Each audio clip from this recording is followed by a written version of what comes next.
morning. Good morning, dear colleagues. A warm welcome to all of you from OGSOS team. We bring you the last CME for this year 2020. And this CME is a highly interesting one on high-risk pregnancy. And we have tried to include all the very relevant topics which are very, very relevant to us because contemporary times, because of postponement of pregnancy, and ARTs on the rise and number of previous cesarean sections. So we have a lot of problems that we have to face, including the elderly gravida, the challenges, and the preterm and their problems, and then of course placenta accreta spectrum of disorders. All these are probably on the rise in the recent times, and I think this will be hugely beneficial to all our members. And we have a stellar star cast today with us. We have Dr. Girija Wagh, who doesn't require an introduction actually. She will be dealing with the preterm, the obstetrician's perspective.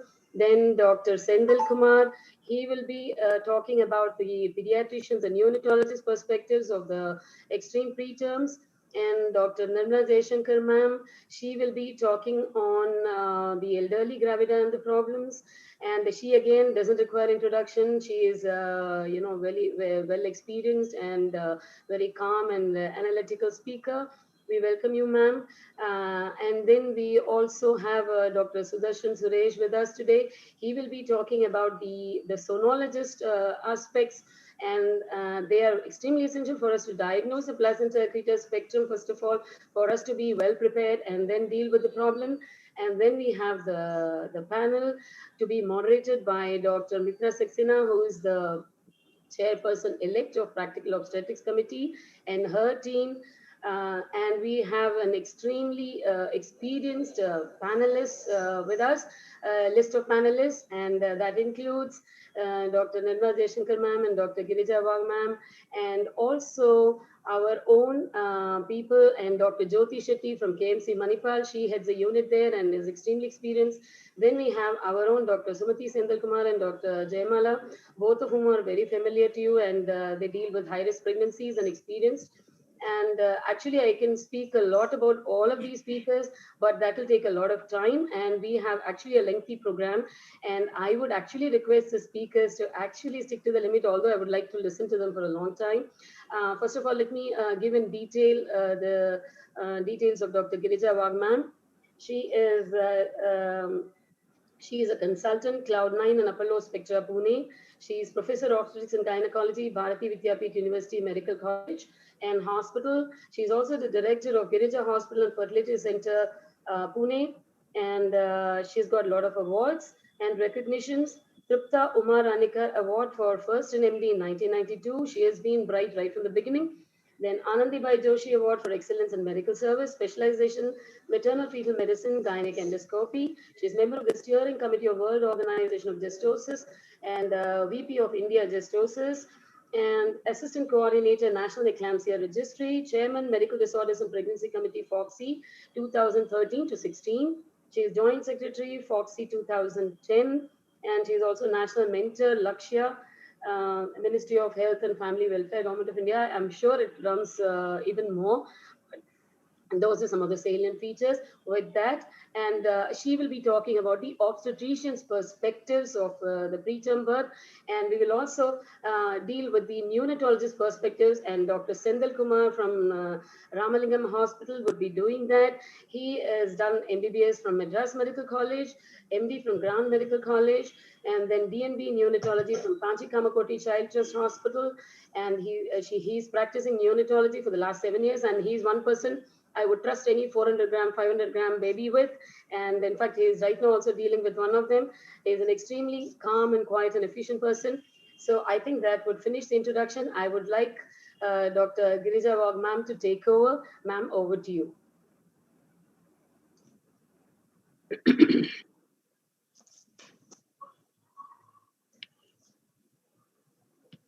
Okay, I don't know why I'm not able to share, but I'm trying.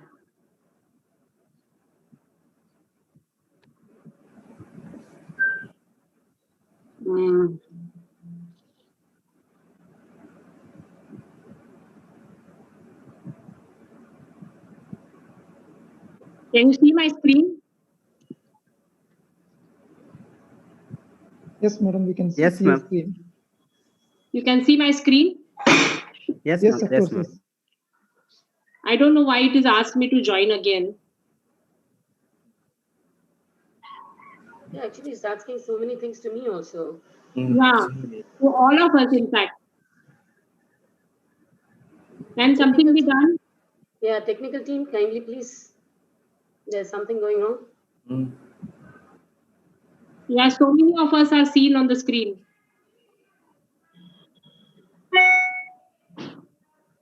Should I share the screen again? Yes, ma'am. Why don't you start? Dr. Saravana Kumar, you have already stopped sharing your screen, right?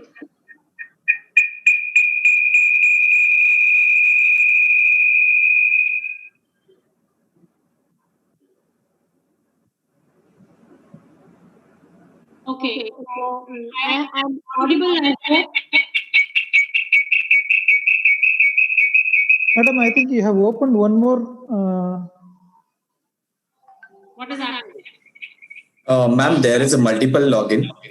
Because of that, there is a echo. I think I just mute the meeting. If you have opened from your cell phone, ma'am, kindly close No, that. no, I'm very much on my computer. Can you hear me now? No, it was perfect, madam. Take Kindly share it going. again. 5 minutes back, it was perfect when you were sharing. It was correct. Can you hear me now? Yeah, madam. Yes, sir. Yes, we ma'am. can Yes, hear ma'am. you. Okay, so we start off now. Thank you so much, the Salem Society. It No, was kindly a- share it again, madam. We are unable to see your screen now. Before it was perfect. I mean, 1 minute back it was perfectly all right. Kindly share it again. Okay, 2 minutes, huh?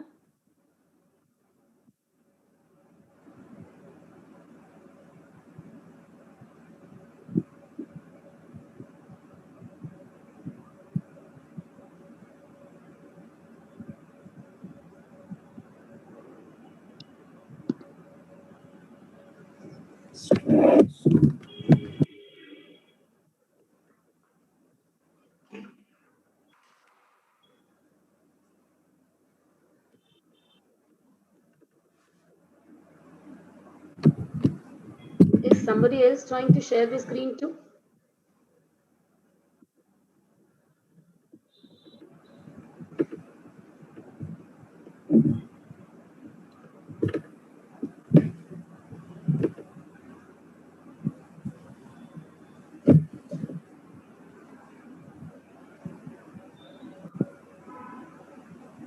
Dr. Sendil Kumar, are you trying to share the screen by any chance?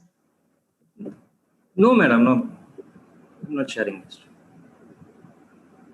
Girija madam, is there any issue?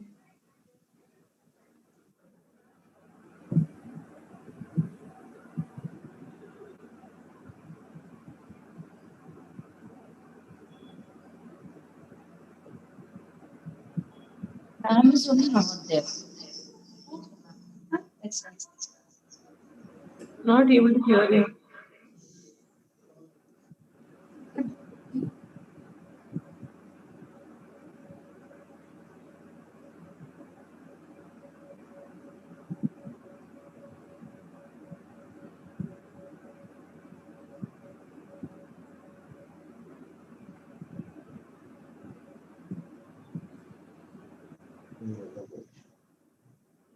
Girija madam joined again. Anyway, we'll check.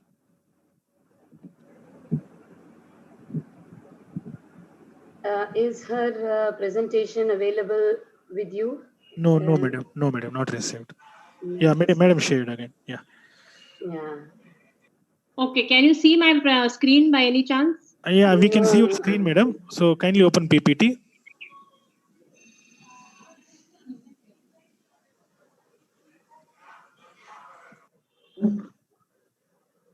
It's asking me again for a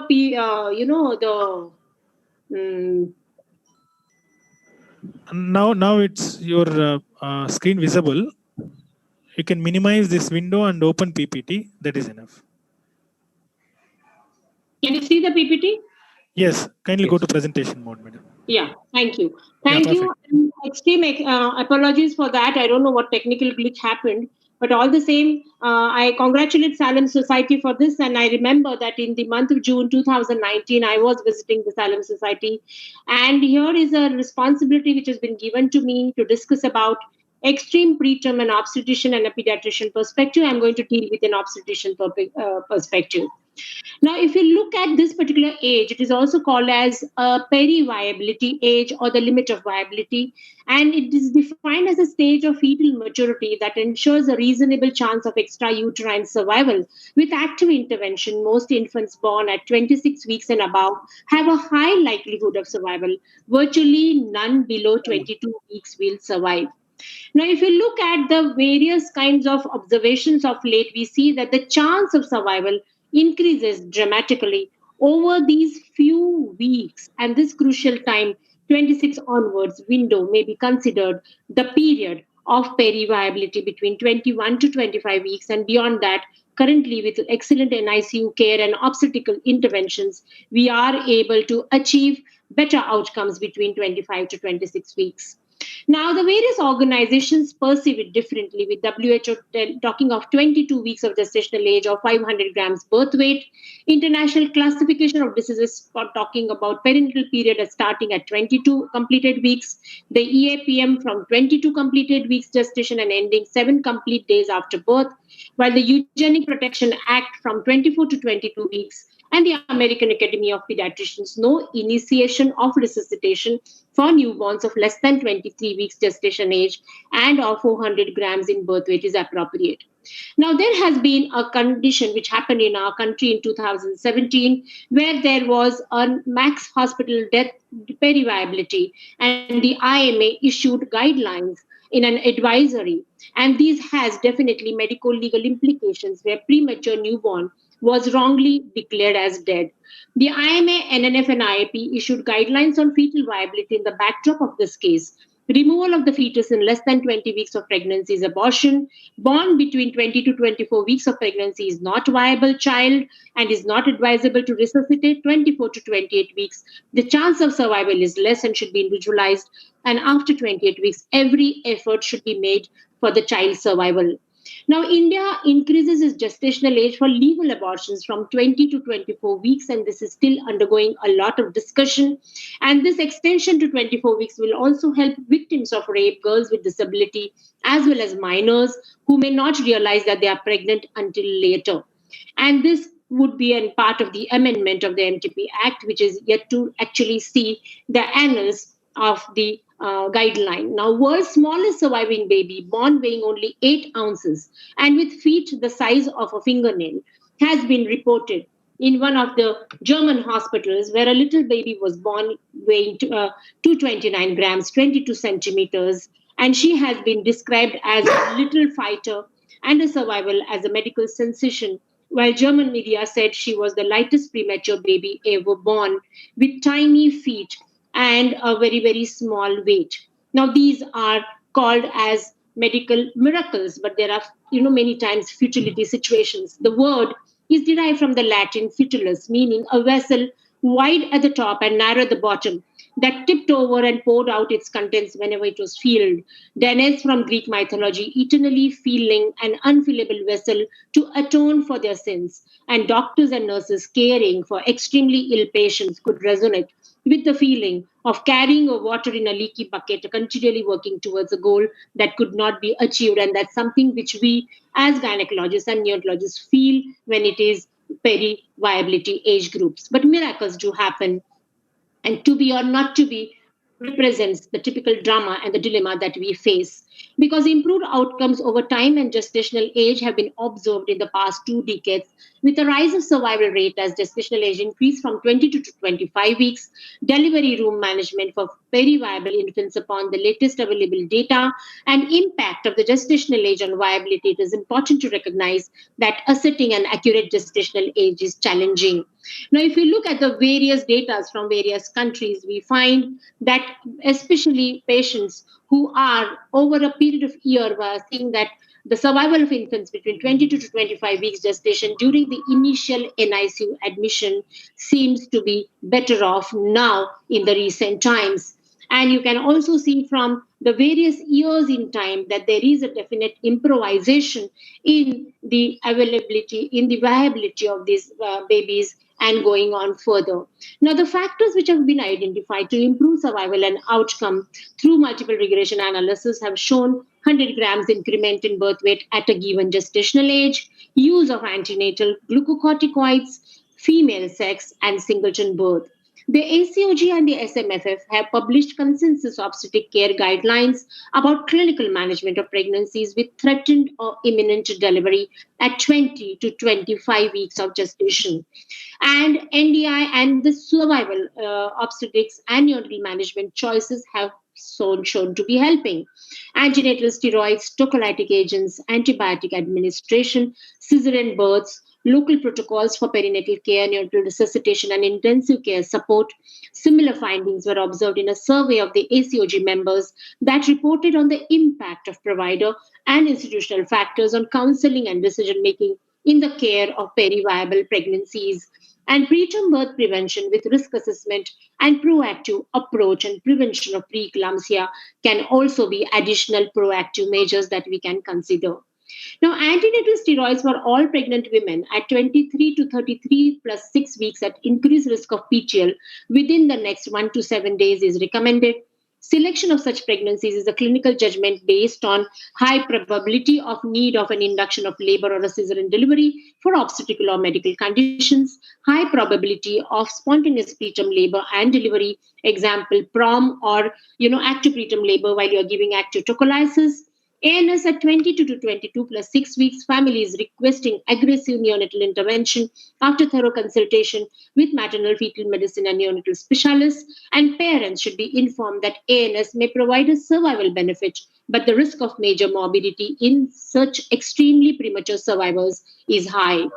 Now, the Cochrane Library has spoken about antenatal corticosteroids for acceleration of fetal lung maturity in its review. And it is mentioned that administration of ANS for all pregnant women between 23 to 33 plus 6 weeks of gestation who are at an increased risk of preterm delivery within the next 1 to 7 days. And this before 22 weeks of gestation, ANS is unlikely to significantly improve lung function, and there are only a few primitive alveoli at this gestational age on which the drug can exert an effect, and therefore it would not help because there are no alveoli to act upon.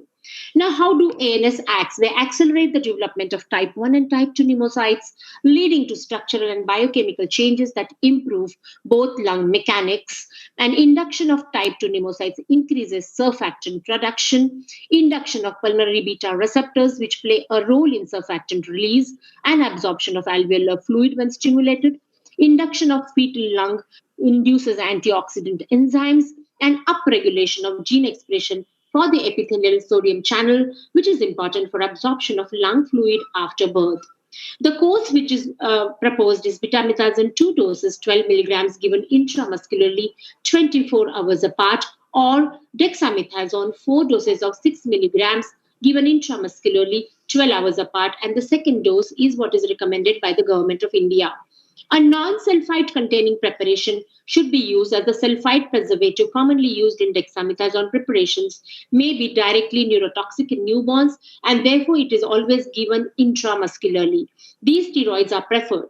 They are less extensively metabolized by placental enzyme 11-beta hydroxysteroid dehydrogenase type 2, and at the above doses, 75 to 80% of available corticosteroid receptors are occupied, which should provide near maximal induction of corticosteroid receptor-mediated response in fetal target tissues. These doses result in cord blood glucocorticoid levels in the range seen with physiological stress in the preterm neonate.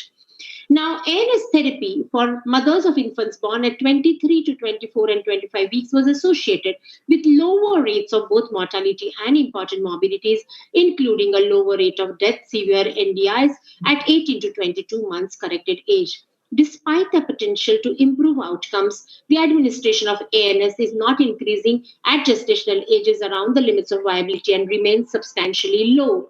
and it may be considered starting at 23 weeks and later if the infant will be given intensive care, as this therapy is associated with reduced mortality and morbidity. Now, another kit on the block is the magnesium sulfate, which has been identified for neuroprotection, stabilization of the cerebral circulation by stabilizing blood pressure and normalizing cerebral blood flow has been an attributed action. Now, prevention of excitatory injury by stabilization of neural membranes and blockade of excitatory neurotransmitters such as glutamate, and protection against oxidative injury via antioxidant effects, and protection against inflammatory injury via anti-inflammatory effects are its proposed mechanisms of action.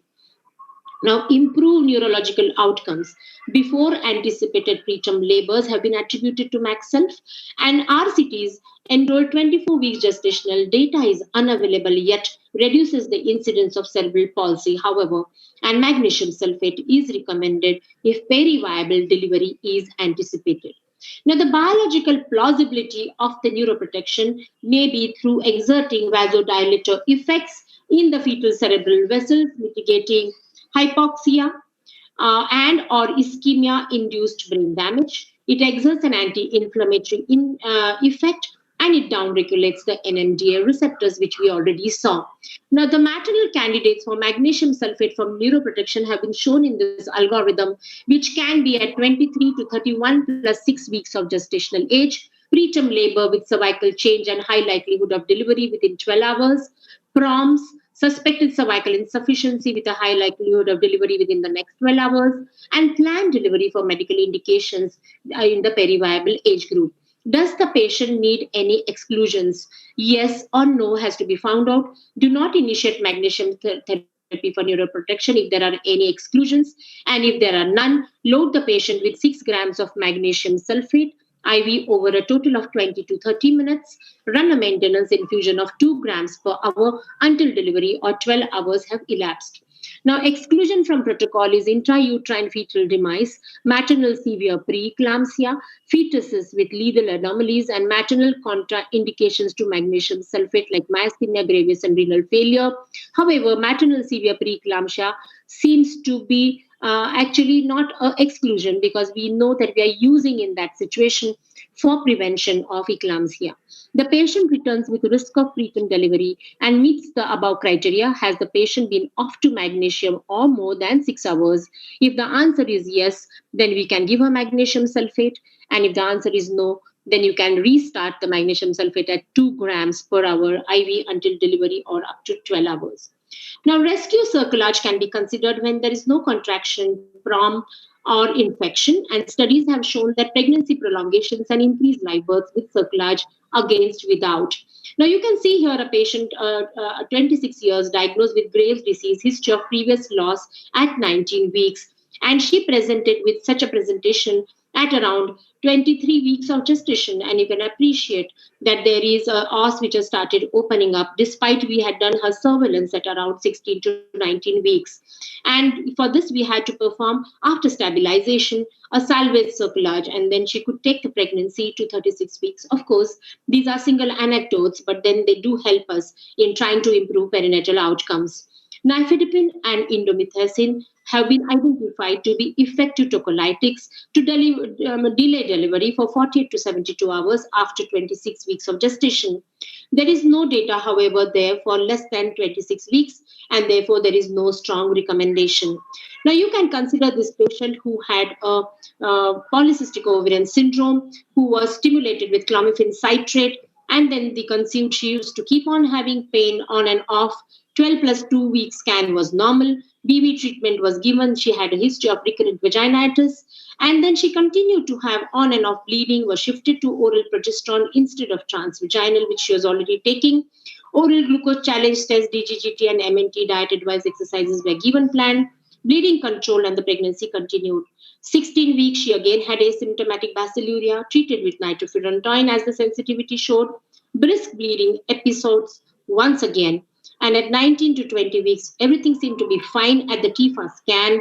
Cervical encerclage was performed because she had a previous history of the same. Vaginal swab showed no growth that time. Again, she had an episode of breast bleeding. Once again, admitted, stabilized cervical length, nifedipine and progesterone given along with indomethacin.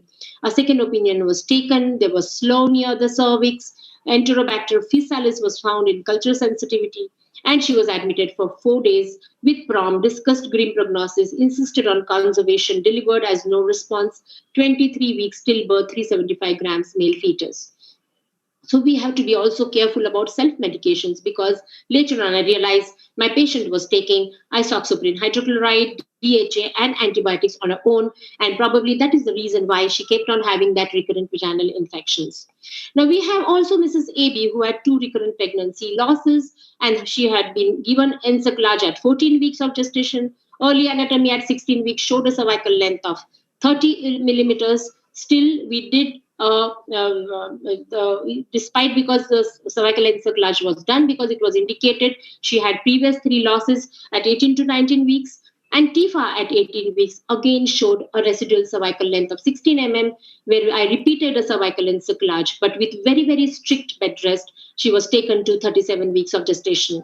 Twin gestation is another double trouble that we have, and we have to understand that every twin gestation has a differentiating, and this is a very wonderful publication where there is a different pattern of change in the sonographic cervical length seen in twin gestation, from stable cervix to early rapid shortening, to late shortening, to early shortening with a plateau. Unfortunately, it is impossible to determine which one would go into this. And therefore, these various kinds of patterns have to be identified and probably analyzed and then studied to see what would really going to help them. Now, universal versus selective cervical length screening is a question that we need to understand. And most of the bodies like the ACOG and the FIGO determine that a universal mid-trimester transvaginal cervical length screening program and its associated reduced preterm births, especially in our country like India, where the preterm births are right, maybe this would help us, because a large study in which the introduction of universal cervical length screening in singleton gestations without prior spontaneous preterm birth was associated with a significant decrease in the frequency of spontaneous preterm births, less than 37 weeks of gestation and less than 32 weeks of gestation. Now, it was also found that there is an association between a prior indicated preterm birth and a short cervix in a subsequent pregnancy, consistent with other data that women with a prior indicated preterm birth are at increased risk of subsequent spontaneous preterm birth, presumably as a result of common pathophysiological etiology. So whether cervical length screening should be performed in all pregnant women or limited to those at high risk is something a controversy. Cervical length assessment by ultrasound for preventing preterm birth has been reviewed by the Cochrane in 2019, and it has said that meta-analysis of RCTs did not find sufficient evidence to recommend such a routine cervical length assessment. The value of cervical length screening could not be determined because of limitations of included trial, from understanding the threshold of a short cervix, no standard protocol, and populations were heterogeneous. The SMFF said that routine TVSCL screening between 16 to 24 weeks of gestation for women with a singleton pregnancy and history of previous spontaneous preterm births, not recommended routine screening for this population. No routine cervical length screening for women with a cervical cerclage, preterm premature rupture of membranes, or placenta previa. And this is a summary of the recommendation that has been proposed, wherein you identify the population and especially do a gestational age for transvaginal cervical length. Definitely look at the time of the TIFA scan. And if a transvaginal sonography cutoff is less than 25 mm, then this is identified as a short cervix, where you may consider giving a cerclage or using progesterone therapy. Progesterone is known to reduce the risk of preterm birth by approximately 30% in women with a singleton pregnancy and a history of spontaneous preterm birth. A review of evidence and treatment approaches is available separately, and we are not going to discuss that because it's going to be shortage of time.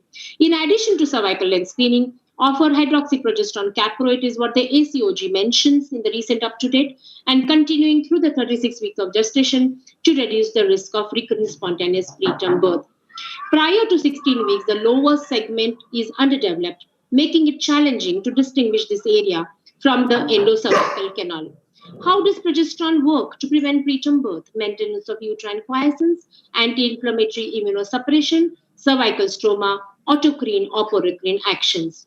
Low-dose aspirin and preterm birth, and this is fresh out of the oven, January 2020 prediction, which has said that it will help in reducing the risk of preeclampsia in high-risk women and has been proposed as a preventive therapy for preterm birth. Calcium also has been recommended not only for prevention of preeclampsia, but for prevention of preterm births also. Calcium carbonate 2.5 grams and calcium citrate 4.7 grams contains approximately 1 gram of elemental calcium, and there are more than enough reviews to support this kind of an intervention, which is known to reduce significantly the occurrence of preterm births. India, being a country which is having the highest numbers of preterm births world over, we all have to be looking at the major causes of preterm birth and looking at it proactively during the antenatal care. Because age group at viability can cause a whole lot of problems. And what I wanted to show you here is in the study that we conducted, we found that the common cause was pre-eclampsia and eclampsia-related problems, and these require attention. Anemia is another contributory factor, and you have to maintain a good oxygen carrying capacity because it can, especially the first trimester anemia, can cause preterm births, which can be early. Diabetes mellitus and hypothyroidism are other contributory factors which require to be looked into. Arabian cervical pessary has been proposed and it was studied through an RCT. Unfortunately, it is not available in our country. So, how small is too small and how early is too early is a question that we require to understand and determine through all our antenatal cares, because the question for an obstetrician comes over: am I going to do a C-section or am I going to deliver this patient vaginally? And naturally, whenever it's going to be a patient which probably is going to have a wonderful neonatologist, we are tempted to deliver these patients by a C-section. And usually most of us would consider this around 26 weeks in a high-risk mother or a mother who has an extreme precious pregnancy. The mode of delivery in the lower limit of viability, routine CS is not recommended. There are no RCTs comparing, and there can be maybe malpresentation, PVR, so such conditions which may preclude taking the patient for a cesarean section. Now, delivery of an extreme preterm, even by a C-section, is not a great, easy task.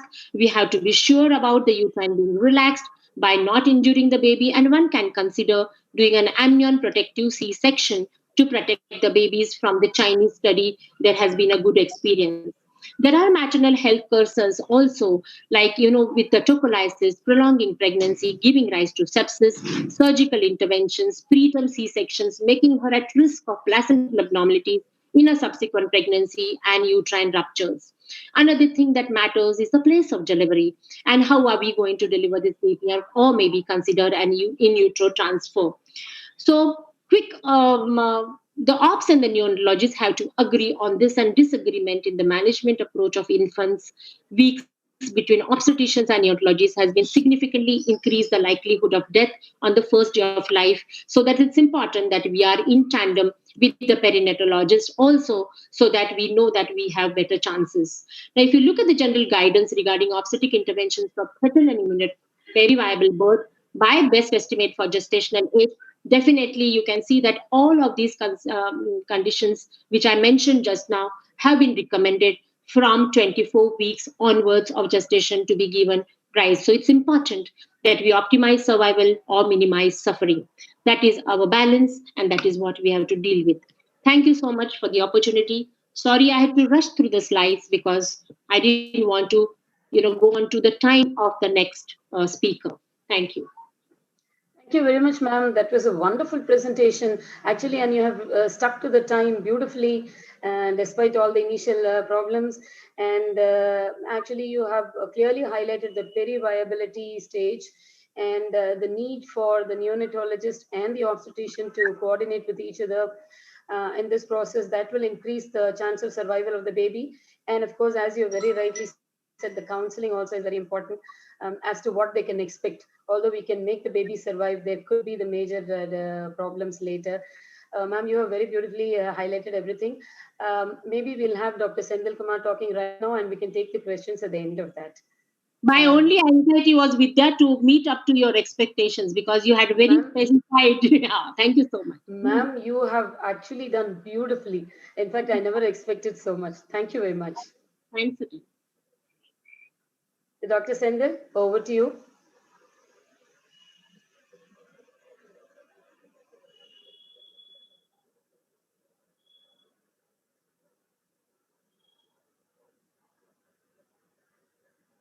Yes, sir. Visible, sir. Please go ahead.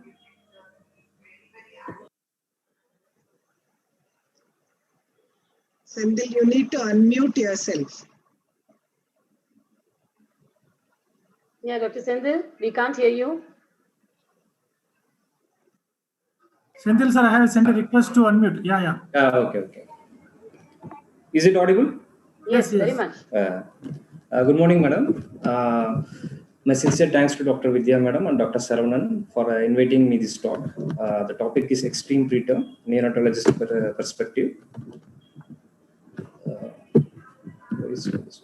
The overview of my talk will be the definition of extreme preterm, why preterm occurs, management in delivery room, overall management and survival rate of extreme preterms, factors that influence the survival, and the last part is counseling. Extreme preterm, when the baby is born before 28 weeks, we call it as extreme preterm, and very preterm, when the baby is born between 28 and 32 weeks, moderate preterm, 32 and 34 weeks, and late preterm, 34 and 37 weeks. So why preterm happens?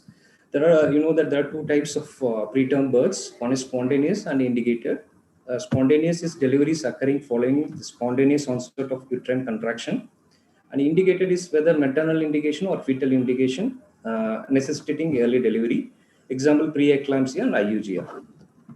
So Elgan study, this is a extremely low gestational age newborns. It's a multicentric cohort study that enrolled almost 1,500 ELBW infants, identified 6 initiators of preterm delivery. It's broadly classified into 2 types, inflammatory phenotype and abnormal placentation phenotype. Inflammatory phenotype includes preterm labor, preterm pre-labor rupture of membrane, placental abruption, and cervical insufficiency. Abdominal placentation, preeclampsia, and IUGR. So chorioamnionitis and preterm, the histologic type and the placental microbe recovery was associated with inflammatory phenotype. And dysfunctional placentation type, there is less of paucity of organism and less inflammation. Why this is important is because the inflammatory pattern was an independent risk factor for ventriculomegaly and diparetic CP.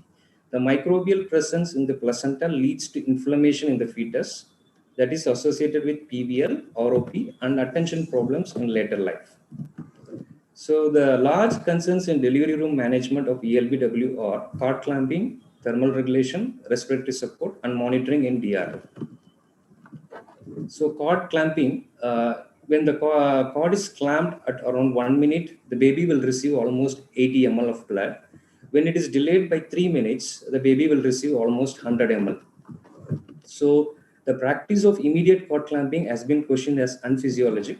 Only in certain circumstances like abruption, the cord has to be clamped immediately. The current guideline says at least delay cord clamping for at least 30 seconds.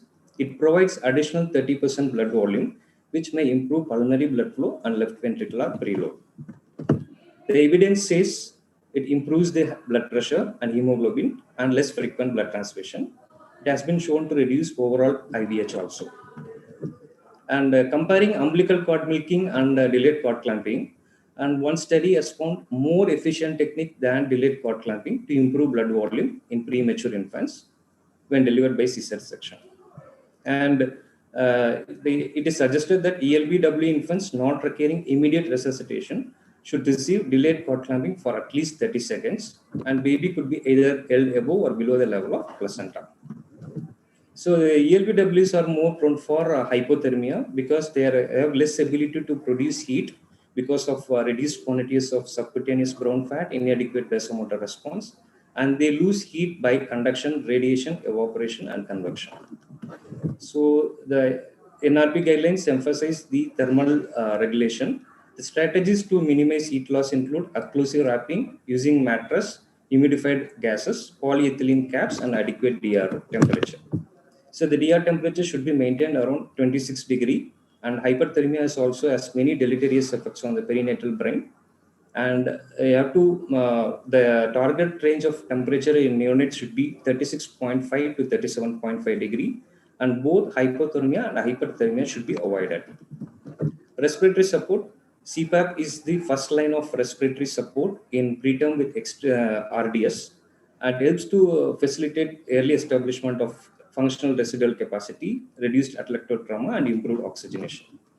And regarding the oxygen use, it is recommended to use FiO2 of 30% during initial resuscitation in preterms less than 32 weeks, according to WHO. And high FiO2 is not recommended because it is associated with increased incidence of ROP. And regarding surfactant, we use early rescue surfactant therapy, that is administering surfactant within 2 hours after birth. And prophylactic surfactant is not recommended. And use of CPAP has reduced the need for surfactant, ventilator dependence, and BPD. And monitoring in delivery room, saturation and ECG to be ideally ECG to be used to accurately assess the heart rate, and the saturation should be monitored.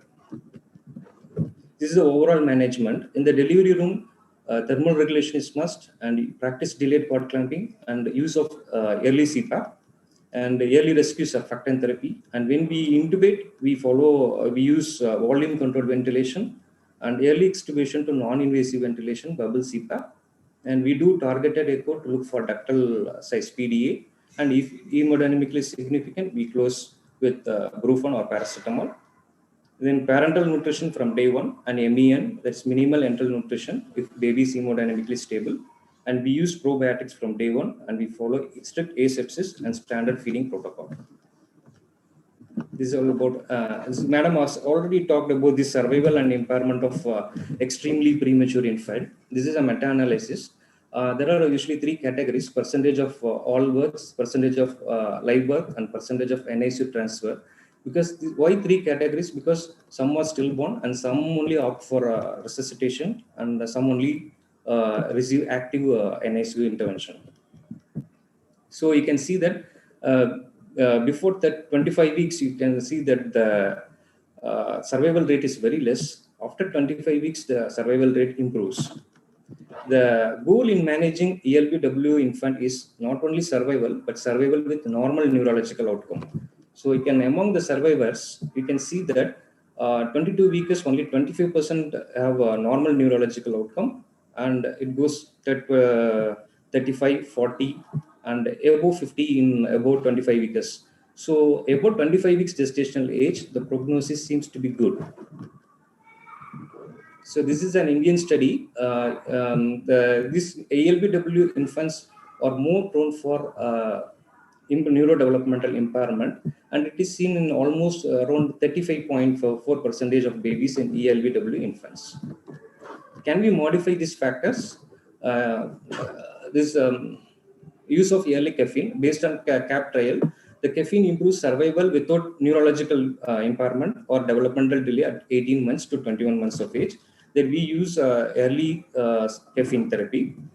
And as Madam already said about the ANS, antenatal steroids, it reduces the incidence of RDS by 35% and reduction in IVH and also NEC also. So usage before 24 weeks, antenatal steroids should be considered for women at risk of imminent birth before 24 weeks of gestation who choose active postnatal resuscitation. And antenatal magnesium, Madam has already spoken about that. It reduces the risk of cerebral palsy in the child. It when given to the mother at risk of preterm birth. And the NNT is 63. The number of women needed to be treated to benefit one baby by avoiding cerebral palsy is 63. And these are the various trials on magnesium sulfate. So this is about the Australian guidelines. I think you all know. This is the ACOG guidelines on preterm resuscitation. It recommends resuscitation from 24 weeks onwards and consider resuscitation between 22 and 23 weeks gestational age. Below 22 weeks, resuscitation is not recommended. So this is our NICU data. The total NICU admission is average of 320, the preterm of 139. 28 weekers around, we have saved almost 80%, and 25 weeker 50%. This is the story of one of our extreme preterm. This was the second twin born at 25 weeks gestation, born by LSCS, IVF conception after 3 failures. There was history of previous born abortion and 1 death. And mother is a known diabetic, and history of cervical encerclage was done. The first twin had severe RDS, not responded to treatment, and died within 24 hours. At admission, this baby had multiple ecchymosis, blisters with birth weight of 540 grams, intubated in delivery room, received surfactant and bubble CPAP on day 9. He had a massive pulmonary edema on day 19. So we all lost the hope, and the baby was floppy. And we did the ultrasound cranium, revealed no intraventricular hemorrhage. So we continued ventilation, high frequency ventilation, and weaned to bubble CPAP. And the total days of invasive and non-invasive ventilation was 42 days, and almost received dozens of transfusion. He had severe PPHN and BPD, and received treatment for that. His total NICU stay was 7 months, and the ROP screening done 8 times was normal, and he did not have intraventricular hemorrhage or hydrocephalus on follow-up. Now he is gaining weight on regular follow-up. It always seems impossible until it is done. So the counseling part, the parental, only few parents opt for treatment, that too very precious, as in our case. They ask for survival rate, neurological outcome, and they also put the expenditure. And counseling, we tell the statistics of our survival rate, and we tell the preterm, overall preterm complication and management. And we do everyday counseling. It's very tedious one. Counseling is very tedious one. And we counsel every day, and the only thing during counseling part is that they ask about the expenditure, financial thing, and about the survival and neurological outcome. That's it. Thanks, man. I'll unmute it.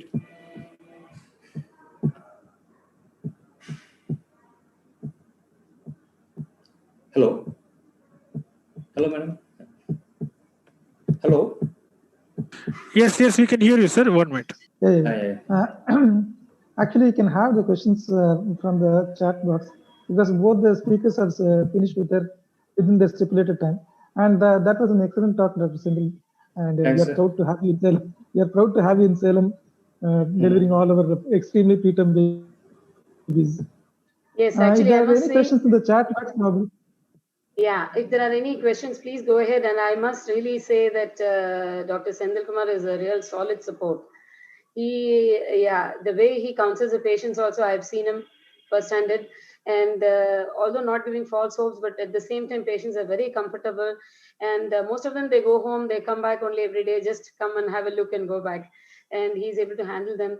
And Dr. Sendil, really, that was a very nice talk. Thank you very much. Thanks. Questions? Can you see Dr. Saran Kumar? I can't see.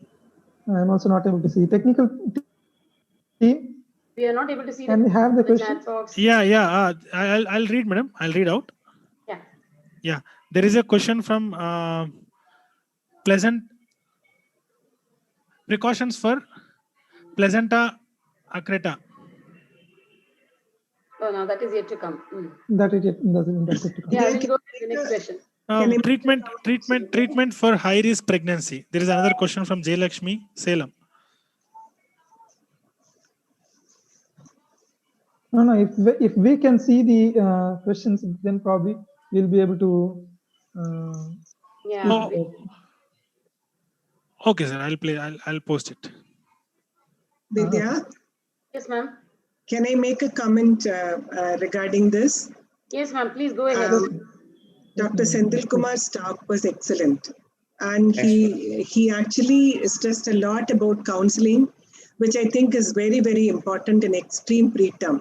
Because for a few days, they'll be okay. And the moment the baby has a bleed, or we need to give transfusions or anything, then the cost issue comes in.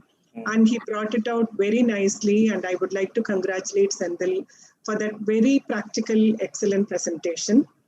And regarding Girija, Arabine pessary is available in India. I've used it for more than 17 patients. So there is a person who is willing to import it from that center. And you can actually, there are many times when you put a cerclage and when the cervix is very soft and taken up when you're doing for an emergency cerclage, along with your cerclage, putting an Arabine pessary definitely helps to improve the outcome. But sometimes having two foreign bodies inside the vagina can also predispose you to infection. And you really have to choose the patients wherein you want to put the pessary, but pessary is available in India. Thank you, madam. Ma'am, could you please share the, later in the chat box, the address of that person? I think we would also like to have that. The Positively. There are various sizes, like you use a pessary for your prolapse and you need to choose the right, pessary. Sendil, supposing a lady with a cervical cerclage, opens up and the membranes bulges, and then you decide to take out the cerclage and she's 24 weeks. How do we counsel her regarding the viability of the fetus? What is your, cutoff for viability? When do you actually resuscitate the baby? Is it after 26 weeks or after 28 weeks? One thing is that if the baby is precious, then we have to consider resuscitation. We tell the complications and preterm complications, survival rate, and we tell them everything. And we do resuscitation from 24 weeks onwards, ma'am. 24 weeks onwards, because recently we have one baby with 24 weeks, a twin baby. The one baby died within 24 hours. The other baby, we are having that presently on NIV mode on full feeds. We have started feeds. It was just 400 grams at birth. 400 grams at birth. Yeah. And a male baby at that. Actually, everything against it. It was the second of twins, male baby, 400 grams. And yet that baby is actually doing well. Madam, I agree with you that Dr. Senthil Kumar must be really an asset to whole of Salem. And because, 24 weekers, what is your survival rate, sir, in 24 weekers? And 25 weekers, it's 50% only, madam. Wow. 50%. My God. I think it must be the best. Even globally, I think your center must be the one who is doing No, madam. Because the number is very less. That's why its more survival rate is also appears to be high. He's very modest. He's very modest. In IVF pregnancies nowadays, the age of marriage has increased. The age of first pregnancy has increased.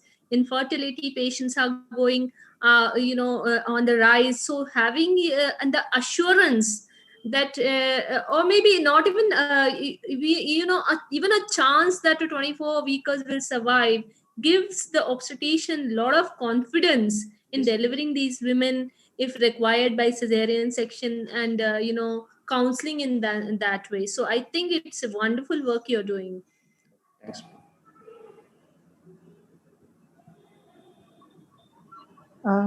Any other I think questions? there are no more questions from the chat box. All the questions are for the Placenta Accreta group. So we will take up those questions afterwards. I think we will go on with the next topic. I'll share the screen.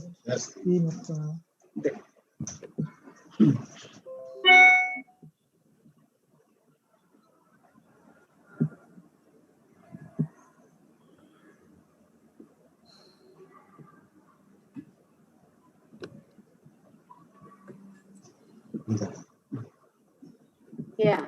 So Perfect. we are extremely fortunate to have Dr. Nirmala Jayashankar sharing the platform today.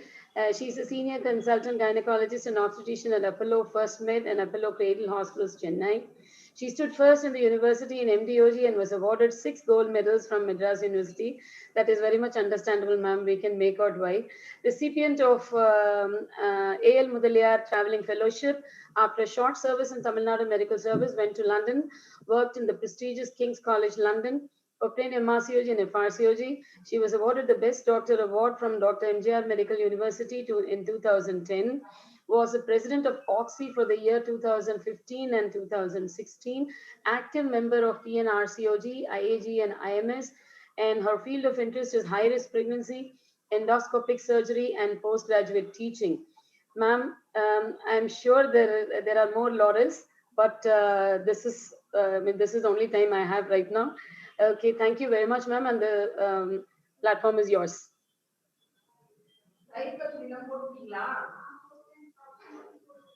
I do it, ma'am.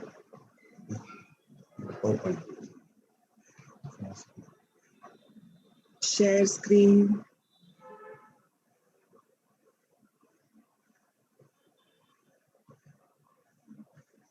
I'm not audible, Appa. You're audible, madam. Ma'am, we can hear you. Vidya, I can't see myself. Madam, just go to the share screen. Share Green icon. Ma'am, Green you icon. go to the speaker view. One So minute. then you can see yourself also and the screen also. Then you feel more, you feel More better. comfortable, yes. Because if you're not seeing yourself, you feel that as if nobody's listening. Absolutely. Go to the speaker view. At the top right, you're having the gallery view and the speaker view. So just click on the speaker view. Can you see that? Just a second. Speaker view, is it? Let me see. Yes. Yeah, the right top. You can see top right and view. Hover your View cursor there for a while and you will get it. Just hover it there. You'll get it. Top right corner. Top right. So you have the speaker view, the gallery view, the exit full screen. Can you see that? Yeah, I can see that. Now you go beside the exit full screen. There is a speaker view and gallery view. Can you see that? Yeah, yes. Now just click on the speaker view. You share the screen first and click on the speaker view. Yeah, Then you can see the screen also and yourself also. Thank you so much. 1 minute. Yeah. Now you click the speaker view. Don't worry, madam. I'll make it. It's visible only, Nirmala, madam. I can make it like that. Yeah. Right. You can see it. Yeah. Morning, everyone. Vidya, Saravana Kumar, and the entire Salem Society bring greetings from Chennai to Salem. And when Dr. Saravana Kumar called me and asked me and said, Madam, speak on elderly gravida. And he said, not necessarily elderly primary gravida. I was wondering why he has given me this talk. Then I realized because many women are embarking on pregnancy later in their life, and the infertility treatment has exploded, making many women in elder age to embark on pregnancy. So I thought he wanted me to speak on elderly gravida. So I fully agree with Dr. Saravana Kumar. It's not only in the West. Even in our own country, women are embarking on pregnancy later for various reasons. Their studies, career, social, and they want to be financially independent and they want to plan a pregnancy. So we are having more women in advanced maternal age. Now, when do you call maternal age advanced? When I was a postgraduate and when I was doing my diploma and my MD, the indication for a cesarean would be an elderly primary gravida per se, and the lady's age would be 32. Now we have gone from the definition, and we know, according to FIGO, any lady having a pregnancy after 35. Why is this magic number 35? Does that mean at 34 the patient is perfectly well? And mother, once she crosses 35, then she is going to fall off the cliff. So we know it is just an arbitrary number. Now, when we talk about rise in the older mother, we know that pregnancy in women of advanced maternal age is increasing worldwide. This demographic shift towards childbearing is becoming a major clinical and public health concern. And we know that there are well-documented association of adverse maternal age with both maternal and neonatal adverse outcome. So how old is too old to have a baby? Every now and then, we actually read in the newspapers of very elderly parents being blessed with a child. And are we doing the right thing is one debate. And to take care of the women in extremes of age with pregnancy is another debate. Is age just an arbitrary number?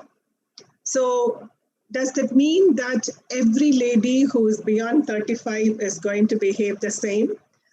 We know that everyone's journey is very different. Let's look at our first lady. She's 36-year-old, very smart PhD scholar. She delayed her marriage until the completion of her studies and career. She is fit and well with excellent BMI, takes very good care of her health. She can actually lecture us about eating healthy and exercising. She's been married since 1 year and she's happily pregnant. So she is a fit and healthy 36. Now let's like to have this patient. She is again 36, a gravida 4, previous to full-term normal deliveries, no antenatal problems, no medical problems, both were easy deliveries, and she has 2 girls and she's trying for a boy. Now let's take the third lady. She is again 36. She is a third gravida who has been married for 10 years but with no live child. 1 ectopic, 1 miscarriage, and this is an IVF pregnancy, started as triplets and it has been reduced to twins. She is obese, pre-diabetic and hypothyroidic. So her journey in pregnancy is going to be very, very different. And our last lady is again 36. She is para 1, previous full-term normal delivery, which was 8 years ago, had a divorce, remarried since 3 years, couldn't conceive, conceived after treatment for infertility, and she's been on antidepressants. You all will agree with me, all these women are 36, but then every lady has got a different issue. The first 2 ladies, you're not going to worry about them. You are going to categorize them as low risk and you will deliver them normally at term. The third and fourth women are going to be entirely different. So let's look at some facts. Let's divide between the chronological versus the biological age. A lady can just be 34, but her antral follicular count and AMH may be very low, and a lady may be 38 and she could be absolutely healthy without any problems. So, but having told you about everything, advanced maternal age definitely has certain issues. One is nobody can defy aging, and there is a decreasing fertility. The decreasing fertility is because of both decrease in the egg quantity and also quality, issues with the uterus with advancing age because of fibroids, adenomyosis, pelvic infection, and also the receptivity of an endometrium. Now, we can classify the advanced maternal age and adverse effect on the fetus, medical complications, and obstetrical. So let's look at why this 35 as a cutoff happened. Because as you can see from the graph, as the lady's age advances, so is the frequency of aneuploidy, more so trisomy 21, 18, and 13. One thing we should remember is autosomal recessive disorders, they are not related to maternal age, whereas autosomal dominant disorders are related to paternal age. So when we talk about chromosome, I want you to just remember this. And when we counsel women for any prenatal testing, you can have this slide for your reference. Because at 25, the risk of trisomy is 1 in 1,340, and risk of all chromosomal anomaly is going to be 1:475. Whereas it climbs up to 1:353 when the lady is 35, and at 40, there is 1:85 chance of having a risk of trisomy 21. So this slide will come in handy when you want to really tell the patient, because every lady has got a baseline risk of a chromosomal problem, which we call it as a priori risk. So after we do the 11 to 14 week scan, when we add the biochemical and the sonological markers, then we tell the patient specific risk. And this will be very helpful when you want to counsel the lady regarding the risk of aneuploidy as she advances in age. Coming to miscarriages in elderly population, when a lady is young, we know 1 in 6 pregnancies, so the risk of miscarriage is 15%. But with advancing maternal age and increase in aneuploidy in the ovum, we know that the pregnancy losses could be as high as 1:4. It's not only the early miscarriage, it's also the late pregnancy losses could be more. In a lady who has undergone multiple procedures for infertility, you should be aware of the cervical incompetence. And also a lady could be more prone for preeclampsia, and hence iatrogenic preterm losses can be more. And when the lady is more than 40, you should remember the endometrium, and the stillbirth rate really climbs up when a lady reaches 40 during delivery. Coming to medical complications, we learned a lot about pregnancy-induced hypertension. Many women who are more than 36, 37 may have a chronic hypertension, and they can also have a superimposed preeclampsia. And we are all well versed with the treatment of gestational diabetes and pre-diabetes. And I think these two we can deal with that very, very confidently. The one important aspect I want to discuss is the coronary artery disease and the rise in the postpartum cardiomyopathy in elderly women. This is one area where we are not very familiar with.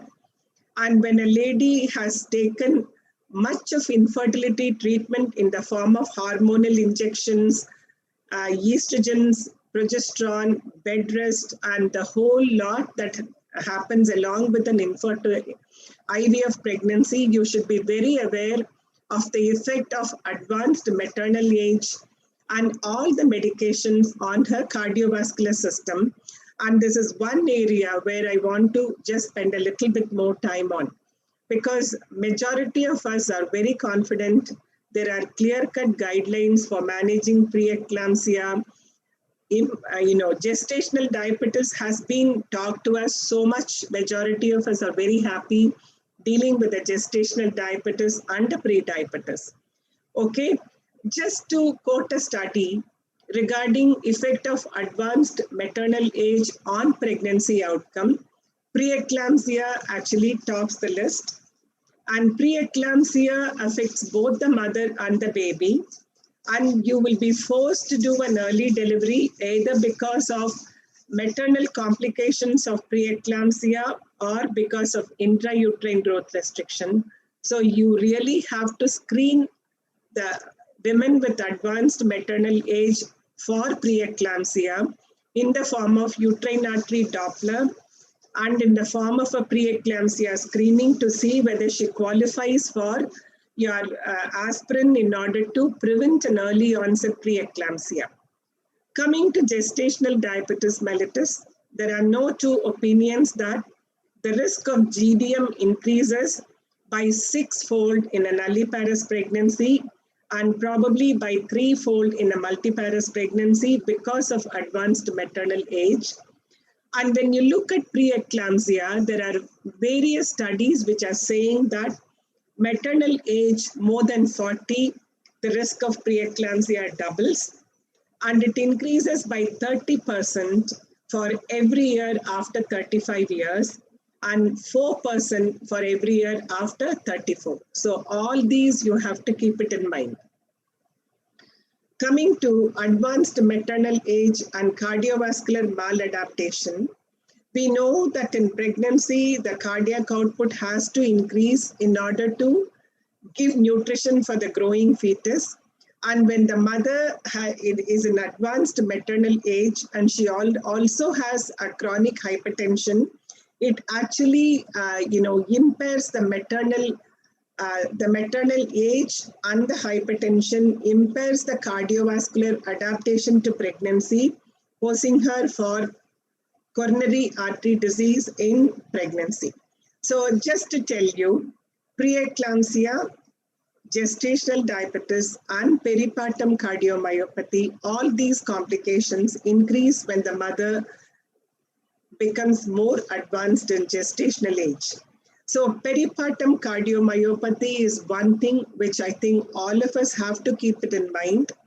And when a patient is, presenting with symptoms which cannot be explained by pregnancy alone, like unable to climb stairs, extreme breathlessness, always get a baseline ECG and a baseline echo, and also get an opinion from a cardiologist to make sure that you're not missing any subtle coronary artery disease in this pregnancy. So whenever the patient has moderate hypertension, it leads on to moderate to severe deterioration of the left ventricular function, and this could persist even after delivery. And increased prevalence of advanced maternal age. Again, I want to reiterate, with pre-existing hypertension, these two constitute strong factors for the development of postpartum cardiomyopathy during pregnancy. So many health-related obstetric complications such as placenta previa, abruptio placenta, it increases during advanced maternal age and pregnancy. And in the same breath, low birth weight. So the one study says that there was no significant difference between low birth weight and advanced maternal age in the first-time trimees in nulliparous pregnancy. However, there was a significant relationship between the low birth weight and advanced maternal age in multiparous pregnancies. So in the same breath, not only low birth weight, macrosomia also increases either because of pre-gestational diabetic or gestational diabetic. And also we know with each pregnancy, the birth weight of the baby increases. And when we were medical students, multigravida, grand multi is going to be a specific topic, wherein thankfully we are not getting so many grand multis nowadays, but we are getting women with advanced maternal age. Because of all the medical and the obstetrical complications which go with advanced maternal age, there is a statistically significant correlation between the primary cesarean, both in nulliparous and in multiparous, and we can also anticipate postpartum hemorrhage. So just to, in one nutshell, to talk about all the complications. So right from miscarriage, increased chromosomal anomaly, medical complications, placental problems, uterine fibroids, intrauterine growth restriction because of placental insufficiency, spontaneous preterm delivery before 34, spontaneous late preterm delivery between 34 and 37 weeks, and small for gestational age fetuses, all are common. Coming to obstetric, preterm labor, prolonged labor. The maternal tissues are non-yielding and the molding cannot happen, and majority of them, they end up having failure to progress, higher incidence of fetal distress, increased cesarean delivery, retained placenta. In the puerperium, lactation, psychological issues, and increased morbidity either in the form of venous thromboembolism or because of operative deliveries. So in this women, I want to just end my talk by talking about preconceptional counseling is very, very important. So the preconceptional counseling should be based on the past history, underlying conditions, and on the assessment of current physical and psychological state. Again, I want to say the cardiovascular risk in elderly primary is very important. And that's one area where we are not very, very familiar with. And hence we need to take our cardiology colleague, make sure that the patient doesn't get into problems in pregnancy. So when you do preconceptional counseling, meticulous antenatal supervision, you have to individualize the care. We gave you 4 different women, and all 4 different women, you need to take care of them differently, even though they are all 36. Having taken her through the pregnancy, you need to decide how you want to deliver her, when you want to induce, when you want to do a cesarean. And it is a teamwork with your neonatal colleague, and whenever necessary with your endocrinologist, with your nephrologist. You need to make sure that the patient gets appropriate care, and not to mention the continued care during the postpartum period. So when you do this, then probably you will take them through the advanced pregnancy without any problem. And I would like to thank the society for this opportunity. And thank you, Vidya. Appa, he will stop sharing it before them. Thank you very much, ma'am. That was an excellent talk. You can stop share by seeing top center, madam. Top center. Top center. 1 minute. I'll do it. I'll stop from you. Yeah. Stop. Thank you. Can continue. Yeah, thank you very much, ma'am. That was an excellent talk where you had actually differentiated between the various categories of women who would be requiring special care and those who would be considered like normal pregnant women. Nowadays, we do have so many of these elderly gravidas, especially with all the ART. And many times with the embryo donor system, we have even, more than 50 plus and 60 plus. Really, I think it is one of the important things that you have said. One should take probably the help of a cardiologist in dealing with these people. Because as we all know that, okay, preeclampsia and diabetes are increased, but you have pointed out another important feature, and that is cardiac status. So I think that is very nicely highlighted. Thank you very much, ma'am. Are there any questions in the chat box? Can I just say something? First of all, excellent sessions from the morning. And Dr. Nirmala, I'm really, really so happy that you have highlighted one very, very important part of elderly primary, and that is the peripartum of cardiomyopathy. Because I lost one patient of IVF elderly only because of this, and this was the only case I had to do post-mortem cesarean section to save the babies. So I'm really glad that you have pointed it out and given it due importance. Thank you so much. Thank you, madam. Are there any questions, Dr. Sarvanakumar? Right now, there are no questions here, but we had questions for the previous. I think the questions are coming in a little late. late. Caffeine therapy. Yeah. Caffeine therapy for preterm. Is Dr. Sendil Kumar here with us? I think I have put him a message. I think he might have left. Yeah. Okay, then we'll go ahead with the next talk. I would like to.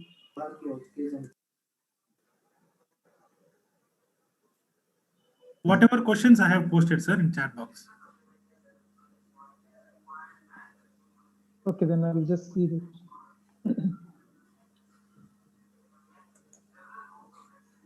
Right now, I'm not seeing any questions from here. The chat box. Yeah, it's there. What is?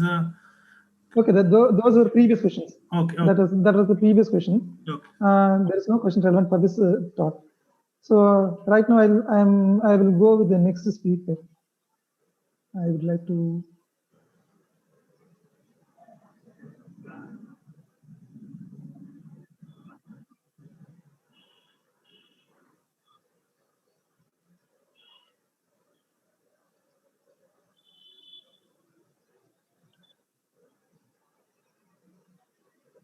Next speaker logged in.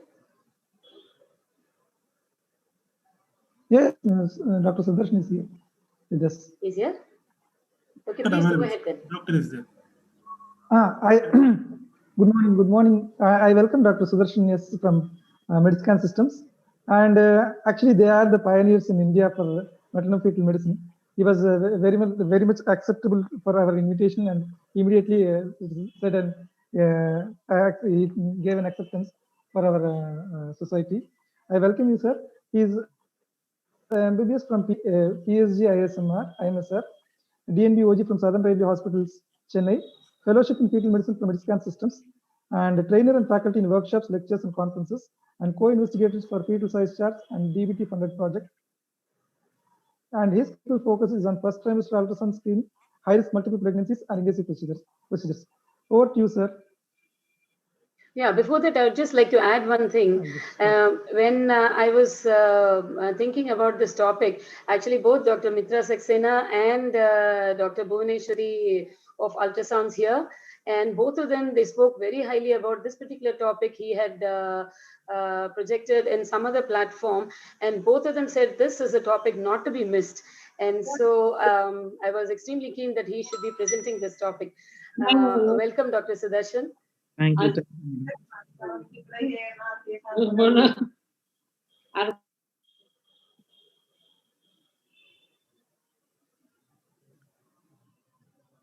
Can you see my slides, madam? Yes, you can see. Please make it full screen. Please make it full screen, Dr. Sudarshan. Yeah. Good morning. Good morning. Okay. At the outset, I would like to thank the CLM Gynae team and the moderator for this kind words of introduction. So as based on the session that we're going to have next and on the theme of today's topic, what I'll be trying to touch with over the next 15-20 minutes is on the placenta accreta spectrum disorder and ultrasound, and how we can approach it in a little simplified manner. So placenta accreta spectrum disorder is actually a group of problems where there is an abnormal addition of the trophoblastic tissue into the myometrium. From a definition perspective, this seems to be very simple, but as you would all know, from a practical perspective, it's a complex problem to handle. So if you look at the normal placenta in the mid-trimester, we need to know that there are two major zones in the placenta. One zone is your irregular zone, that is the maternal end of the placenta. The other zone is the smooth zone, which is the fetal end of the placenta. And the fetal end of the placenta is where your cord insertion site is there. And we shall see how we can translate it when we see this by ultrasound. When you look at the different categories of abnormally invasive placenta, you have three groups of abnormal placenta. One where the villi are attached to the surface of the myometrium, but there is no invasion of the myometrium. And this constitutes close to 80% of the spectrum of problems that we need to see. And hence our goal will be to identify how we can do this on ultrasound. The other two groups of this problem, that is placenta increta and percreta, where the villi penetrate inside the myometrium and the villi go outside the uterus into the nearby tissues, are little less common, but those are actually much more dangerous with respect to maternal health per se. So the things to learn in today's session are how are we going to define a placenta as low-lying on ultrasound, and how are we going to image and classify the low-lying placenta. And we shall look at certain simple signs to determine a placental adherence on ultrasound and to see how we can translate this to reporting standards and to clinical practice once we have an abnormal invasive placenta. So this is how the placenta appears from the early pregnancy and to the 10th week. If you look at the 6th, 7th week, the placenta is just seen as a white thin structure that is there just surrounding the gestational sac. And as the pregnancy progresses to around 9-10 weeks, the placenta is seen as a homogeneous hyperechoic structure seen to cover the uterine cavity. This is a first trimester placenta. If you look at the placenta, you will see an upper pole and you will see a lower pole, and that's the cervix. So in the first trimester of pregnancy, the lower uterine segment in essence is not fully developed or formed at all. And hence, any placenta, or rather most of the placentas, if you image in the first trimester, you would see it encompasses the entire cavity of the uterus, and hence it will always appear that the lower edge is close to the cervical os. So considering the fact that anatomically the lower segment is not formed, we need to take a call that we should avoid reporting a low-lying placenta in the first trimester. So when you look at the second trimester placenta, what are the zones that are there? We already saw that the placenta has got a fetal surface and a maternal surface. And how does it translate to ultrasound? This is the fetal surface, and this is the substance of the placenta, and this is the maternal surface. So if you have to image the placenta in the mid trimester, make it a practice routinely when you do all scans, instead of looking at the placenta as a white chunk that is seen inside the uterine cavity, divide it into 3 zones. Zone 1, the fetal surface that is hyperechoic, which is a chorionic plate. You look for the cord insertion site here. Zone 2, that the moderately echogenic placental substance. You have to look for its uniformity, the absence of any cystic areas, and zone 3, the retroplacental space that is hypoechoic, that is basically a network of vascular channels behind the placental substance and between the myometrium and the placenta. So when you start imaging the placenta in the mid trimester, like how you have a checklist to assess the baby, give that equal importance to assess the placenta by dividing into these 3 zones. So how do you trace the location? So tracing the placental location is done by using the probe in a longitudinal manner and in a transverse manner. We start by placing the probe longitudinally along the maternal abdominal wall and slide the probe along the anterior wall from one end to the other end of the maternal abdomen, and then also move the probe to the right and left paramedian portions of the maternal abdomen. What will that tell you? It will tell you the location of the placenta, whether it's along the anterior wall as is shown in this first image, or whether it is along the posterior wall and the lateral wall, as this is a posterior wall, and along the lateral wall as is this image. Once the longitudinal assessment has been done, turn the probe transverse and slide it to the right and the left paramedian and from the pubis to the fundus of the uterus. When you do that, you will know if there is a lateral wall placenta. Let's look at this video clip. This is a placenta that is seen along the anterior wall. There is a placenta seen along the posterior wall. But once I turn the probe transverse, you can see there is a connection between both the anterior wall and the posterior wall at the level of the fundus. And hence this is a placenta that is there in the fundus, and it is extending along the anterior and the posterior wall. This systematic method of assessment of the placenta is essential because one, it tells you the location of the placenta. It also tells you if there are any associated or any additional lobes of the placenta that are there. Once you go to the third trimester, it's very essential to localize the placenta because this will have implications on your methodology of planning the delivery. And in that, only one thing is essential.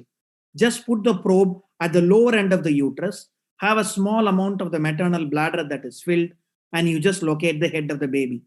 If the placental edge is above the head of the baby, then most definitely it is a placenta that is not low-lying. So there can never be a placenta that is low-lying coming beneath the head of the baby. So localizing the head of the baby and the lower edge of the placenta in relation to the head of the baby helps you identify whether it is a low-lying placenta or not in the third trimester. I gave a note on the presence of additional lobes. This is a placenta where we have done the assessment in a longitudinal manner. There is a placenta in the anterior and the posterior wall, but a transverse rotation shows there is no connection between these walls. It's a very clear succensurate lobe of the placenta, and very important to note because this is a higher risk for having a retained placenta at delivery, or there may be some bridging vessels between these two lobes that may cause some bleeding at the time of delivery, which we need to have in our mind. So a simple checklist once you want to assess the placenta. Identify the location by the method I said. Visually inspect the size of the placenta. Look at the morphology. See if there is a uniformity in the architecture. Look at the lower limit of the placenta.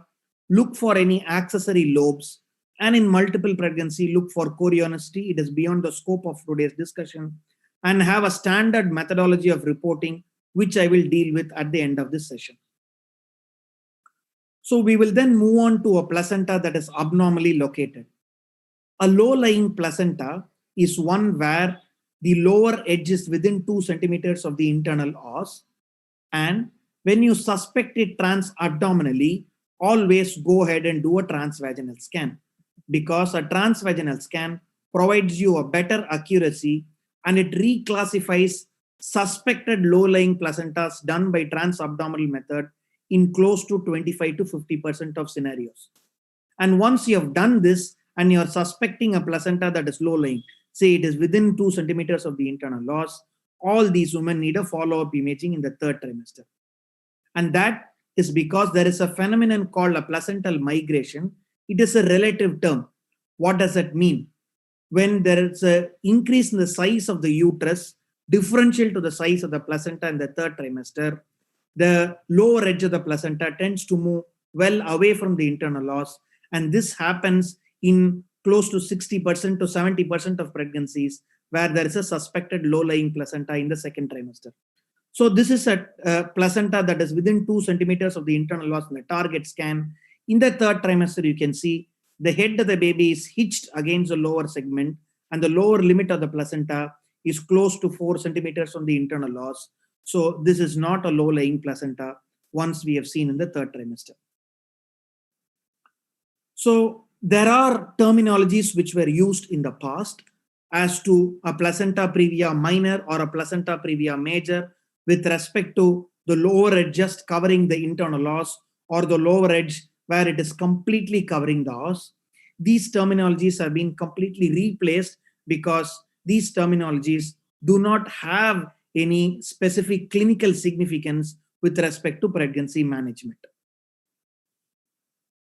So what role does ultrasound have in assessment of the adherent placenta? Once we have done the 2nd trimester scan and we have seen that the placenta is covering the internal os, what do we do next? Once we see a placenta that is covering the internal os, we need to know if the placenta is adherent or not, because that in essence determines if there is an abnormality or not. In that regard, let's first look at some clinical terms that we use when we report by ultrasound. Placental lakes are homogeneous avillous vascular spaces in the placenta that are surrounded by normal parenchyma. And this is how it appears on scan. Most of them regress by 3rd trimester. So when you see these kind of placental lacunae, that is these large irregular sonolucent spaces all through the substance of the placenta, then it is one of the trigger point to think that the placenta may be adherent. These placental lacunae are seen in 70% of morbidly adherent placenta. And the point is, it has got a high negative predictive value of 90%, which means if you see an absence of these lacunae, then it rules out an adherent placenta by a prediction of close to 90%. The second point that we need to look at is a clear zone. We already saw that the clear zone actually represents the blood vessels in the retroplacental zone that constitute between the blood vessels that are seen between the myometrium and the placental substance. We saw how to identify this, and when there is a loss of this retroplacental zone, then this has got a high prediction for an adherent placenta. This is a placenta and this is a retroplacental zone that is normally seen, while in this particular case, that is a low-lying placenta, that is a placenta covering the internal os. You can see that this sonolucent zone, this black zone that is there behind the placental substance is not noted in this case. So when there is a loss of the retroplacental space, it has again got a very high negative predictive value to predict an adherent placenta. So the moment you see a placenta that is covering the internal os, go and look for this retroplacental space. If it is present, then it sort of gives you a high prediction that the placenta is no longer adherent. The third sign that we tend to look at this point again is a thinning or interruption of the bladder line. A thinning or the interruption of the bladder line is again seen in 70% of adherent placenta. It has got a very, very high specificity. And what does it say? It means that there is significant hypervascularity in this zone, and the placenta is crossing the myometrial zone, and it is going inside or it is going outside the uterine substance. So to identify the zone again, the key thing is to have a small amount of urine inside the bladder so that you can identify the demarcation between the placental substance and the bladder wall. And the last and the fourth sign is uterine hypervascularity. These hypervascularity or bridging vessels is basically an increase in the normal vascularity that is seen at the bladder to the myometrial surface. And if you note, these blood vessels actually are seen to communicate with the clear spaces that are seen inside the placental substance. So when you see these hypervascular spaces connecting with these hypoechoic spaces inside the placental substance, then it has got a very, very high positive predictive value for an adherent placenta. So this is an example of a placenta accreta. On B mode, you can see the placental substance is non-homogeneous with a lot of cystic spaces. And the moment you put on this color Doppler, this color Doppler fills up these cystic areas, and it is connecting with the myometrial vascularity, which gives you an identification that it is an adherent placenta or a placenta accreta. The last sign, or a very unusual sign, this is a very rare case where there is a bulge or protrusion of the placenta into the bladder substance. And this is a placenta percreta, where the placenta has invaded the myometrial substance and it has gone inside the bladder substance.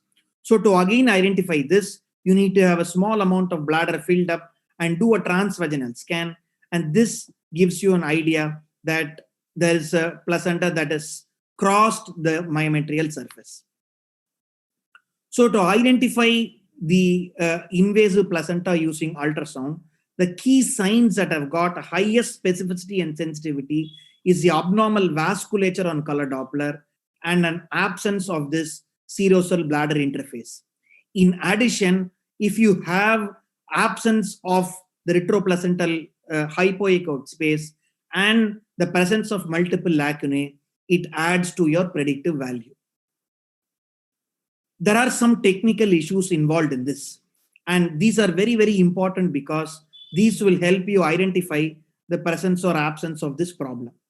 One, when you want to use ultrasound to identify an abnormal invasive placenta, you have to use a combination of a trans-abdominal scan and a transvaginal scan, because only then you can identify the cervix and the relationship of the lower segment to the internal os.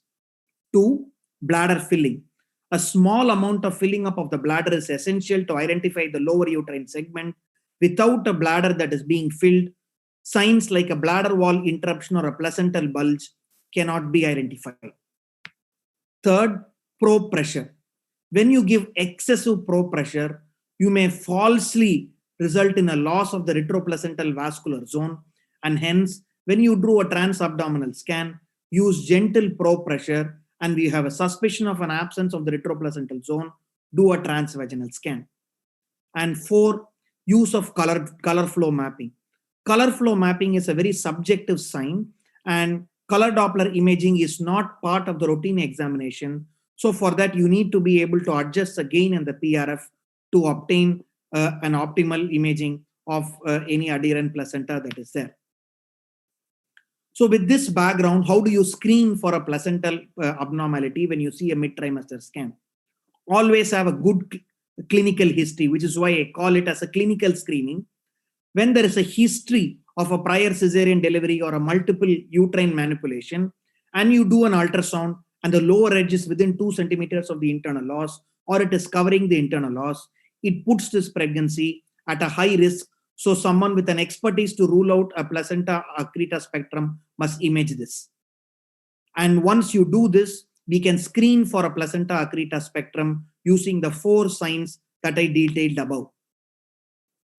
With respect to the first trimester, the only sign that we need to have in mind is when you have a gestational sac that is located or that is adherent at the lower end of the uterine segment, or there is an implantation is seen at the lower end of the uterine sac, then it is one of the trigger points for you to look for an adherent placenta in the later scan.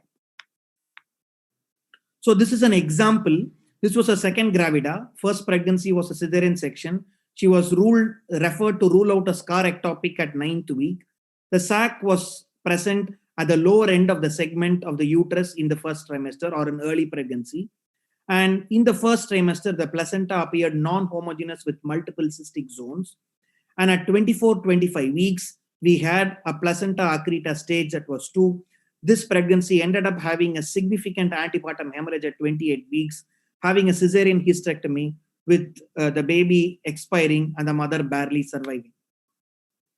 So the point to note in that in a pregnancy having a previous cesarean section with a low implantation of the sac at the 10th week or lower, have in mind the possibility of a placenta accreta spectrum.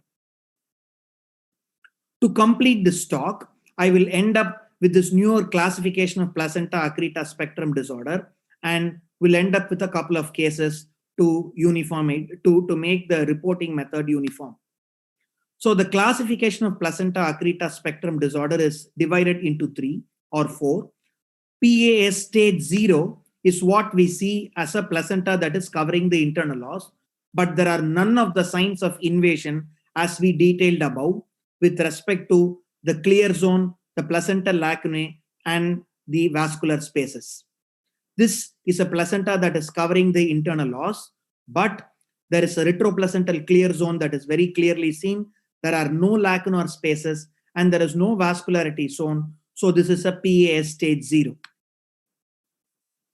PAS stage 1 is when you have at least 2 of these 3 signs that we have learned earlier. This is an example of a PAS stage 1. In this sign, there is some cystic spaces that is there inside the placenta, and there is a loss of the retroplacental clear zone that is seen, and hence this is a pregnancy with a PAS stage 1. PAS stage 2 and 3 are advanced stages of adherent placenta where you see a utrovesical hypervascularity, or you also see a hypervascularity that is extending into the parametrial region. These are rare signs that you see, but you need to look for it. This is an example of a PAS stage 2 where you have multiple cystic spaces inside the placenta, significant hypervascularity that is there inside the cystic spaces that is extending into the myometrial vascularity. Why is this staging essential? When we report this PAS staging on ultrasound, it gives you a fair idea to the clinician on the potential expectation of blood loss at the time of delivery. For instance, the blood loss in a stage with PAS 2-0 is hardly 500 ml, while it is PAS stage 2-3, it is close to 1 liter. And the surgical complication that is expected can also be significantly higher. So standardizing the reporting based on this PAS staging will give an idea to the clinician to counsel the patients prior to the planning of a delivery. This PAS staging also correlates with the FIGO staging of an adherent placenta, where when you have a PAS stage 0 to 1, it is only up to an adherent placenta or a placenta accreta, while it goes to a PAS stage 2 or 3, it means the placenta is going beyond the level of the uterine wall, and we need to expect higher degree of complications. To complete this, I will give you an example of how we do the reporting process. This is a 32-weeker pregnancy where the placenta is covering the internal os. So how do we do the reporting on ultrasound? The reporting must be very standard and specific and a clinically oriented manner. So the reporting will go as such. This is a placenta that is posterior and low-lying, where the lower edge is completely covering the internal os. There is no evidence of placental lacunar spaces, and the retroplacental clearly gives a final impression to the clinician that this is a placenta previa with no evidence of adherence, or it is a PAS stage 0. So you need not worry significantly at the time of delivery. While case 2, you have a placenta that is covering the internal os. Again, there are few cystic spaces, but no significant lacunar spaces that are there. We have only one sign. There is a loss of retroplacental zone, but there are no lacunar spaces. There is no increased hypervascularity. Still, despite the absence of the retroplacental space, this is still belonging to PAS stage 0. Hence, you don't expect significant complications. While in this particular case, there is multiple lacunar spaces that are there, significant hypervascularity, and the hypervascularity communicates with the retroplacental vascularity. So this goes to a PAS stage 2. So this is something where you will be expecting significant complications at the time of delivery. So you need to be prepared for blood loss and for issues with respect to management at the time of delivery. So to conclude this talk, trans-abdominal and trans-vaginal scan combination is mandatory to assess placental problems. In someone with a previous cesarean and multiple lacunar spaces, this is a combination of history and clinical findings on ultrasound, which is most predictive. When we follow a systematic way of reporting the adherent placenta, it makes it easy to combine the ultrasound and the clinical perspective. And using the PA staging disorder, it has got a good correlation with the clinical grading system and the complications that we can expect. And hence, this standardized methodology is probably something we need to propagate and start doing for every single patient. Thank you so much for patient listening.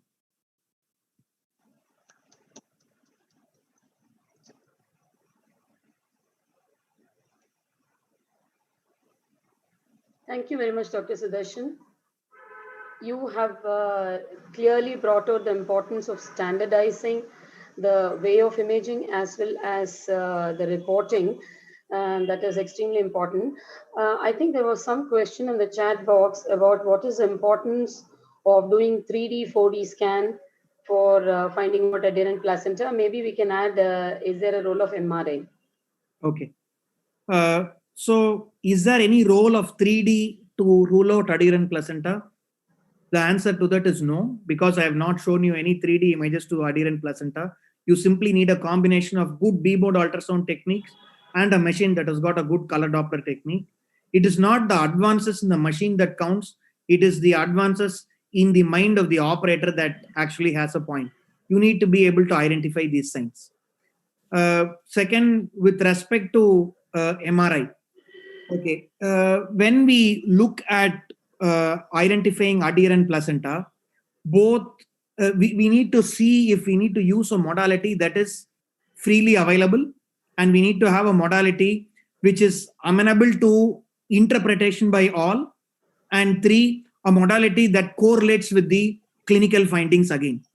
And what is shown is the new grading system has got a significant clinical correlation with the postnatal problems that you see. And hence, what I would say is that in the hands of a good operator, ultrasound, both the combination of trans-abdominal and trans-vaginal ultrasound with color Doppler, is more than sufficient for you to identify an abnormal adherent placenta. Where does MRI play a role? MRI does have a role in, say, a pregnancy, a person who is significantly obese and your imaging is technically challenging.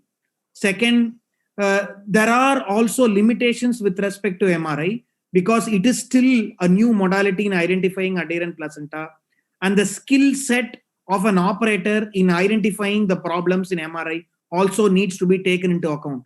Just like you have a skilled operator in ultrasound, you should be able to differentiate a normal versus an abnormal placenta. It needs someone who's experienced in reporting an adherent placenta on MRI, and simply knowing the fact that I have an MRI machine would not play a role. So what we have seen is most of our scenarios, we've been able to handle or provide good amount of clinical perspective using ultrasound in itself. And so I would say at present, ultrasound is enough for you to rule out adherent placenta, and let's not jump to higher end modalities too much. Okay, that very comprehensively explains it. I hope that answers your question. Any other questions on the chat box? Yes, there's one more question from Dr. Vidya Shankari. She's asking whether we should look for signs of placental adherence in placenta that's not low-lying and high risk, like a previous LSES or an anemia. Okay, so that is a good question because that is a scenario that has been seen sometimes.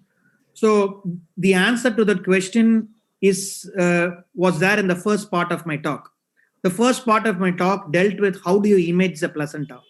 See, we give so much importance to imaging the baby and have a lot of checklist, guidelines, rules of 1, rules of 2 and all that. But if we translate that to imaging the placenta also to that benign organ that is sitting inside, then we may not miss all these problems. When we have to image the placenta, I just said, use the 3 zones that you have to look at it.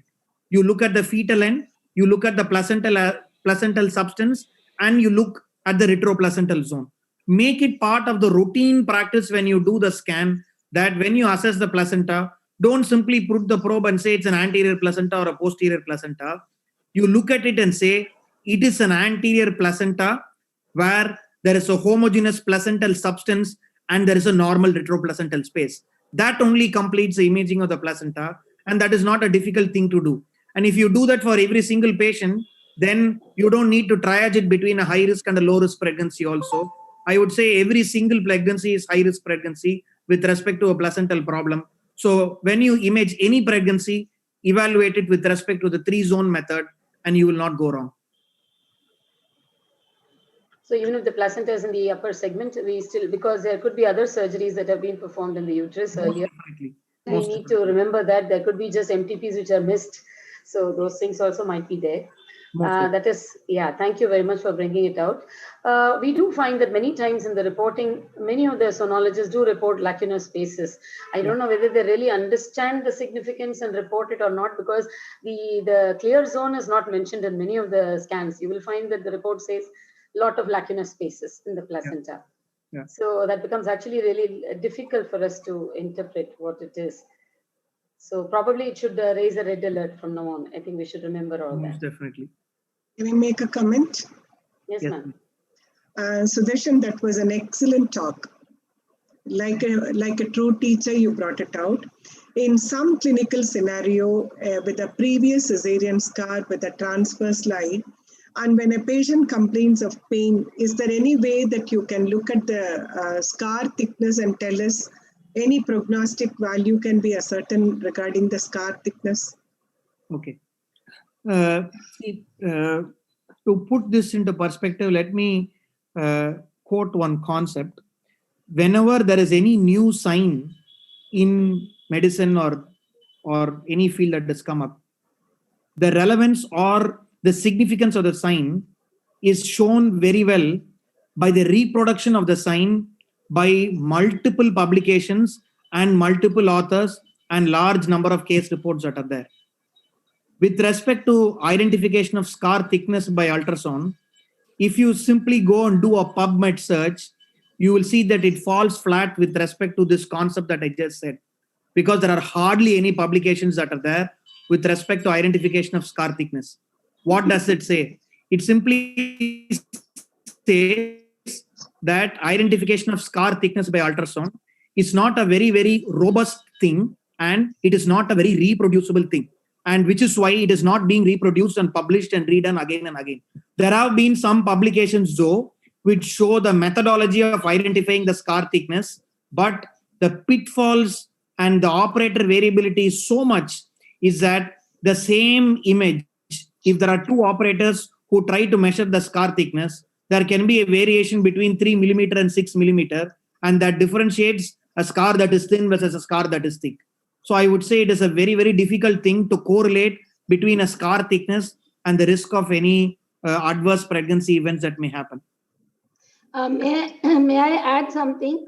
If at all the scar can be looked, it is only when it is a very small uterus in the first trimester or non-pregnant. When it is like advanced pregnancy, the scar is transverse. What way will you put the probe that you will be able to see the whole scar? So technically also, that is why it's not reproducible. But I'm so glad that Dr. Sudarshan's talk was highlight of our session today. Thank you so much. It's the things I missed that time. I have heard every word more carefully now. My pleasure, madam. Thank you, madam. Any other questions? Any other questions in the chat box? I think we will ask Dr. Sudarshan to stay on in our panel so that we can again bombard him if he has time. There are few questions for the previous speakers. I think for Dr. Girija Wagh. Dr. Padmashri has asked about the 14 weeks IVF pregnancy, unicornate uterus, encerclage done, went into preterm labor 17 weeks and expelled. What to do and how to manage if she conceives again? Dr. Girija Wagh. I think she needs to unmute, or maybe she's gone somewhere. Okay, then there are a few questions to Dr. Nirmala Jayashankar. I'll ask. When should we limit the age for ICSI from Dr. Suma? And we should stop planning pregnancy at 60 years, etc. So that's opened up a big Pandora's box. No, I think we heard about the elderly mother, somewhere from Andhra delivering and then going into ICU. I think we need to be very realistic and responsible when we actually counsel the women. I think that is the bottom line. I'm not going to say 50, 60, 65, 70. But then I think you need to be very practical and look at the entire thing. And see, we actually read in papers, 70-year-old lady delivering a healthy baby and a poster. How many 70 years will be able to do that? So I think it is for every obstetrician to decide in the most responsible way. I'm not going to say 50, 55, 60. I think we know that older the mother, more other complications. Ma'am, there is a ceiling that the combined age of the couple should not go beyond a century. So which automatically puts a ceiling that if the mother is 50 and the husband would be slightly more. So then we have to have a age limit, and there is a ceiling on that. And there's one more question from Dr. Vidya Shankari. Why there is an increased incidence of placenta previa and spontaneous preterm birth in elderly?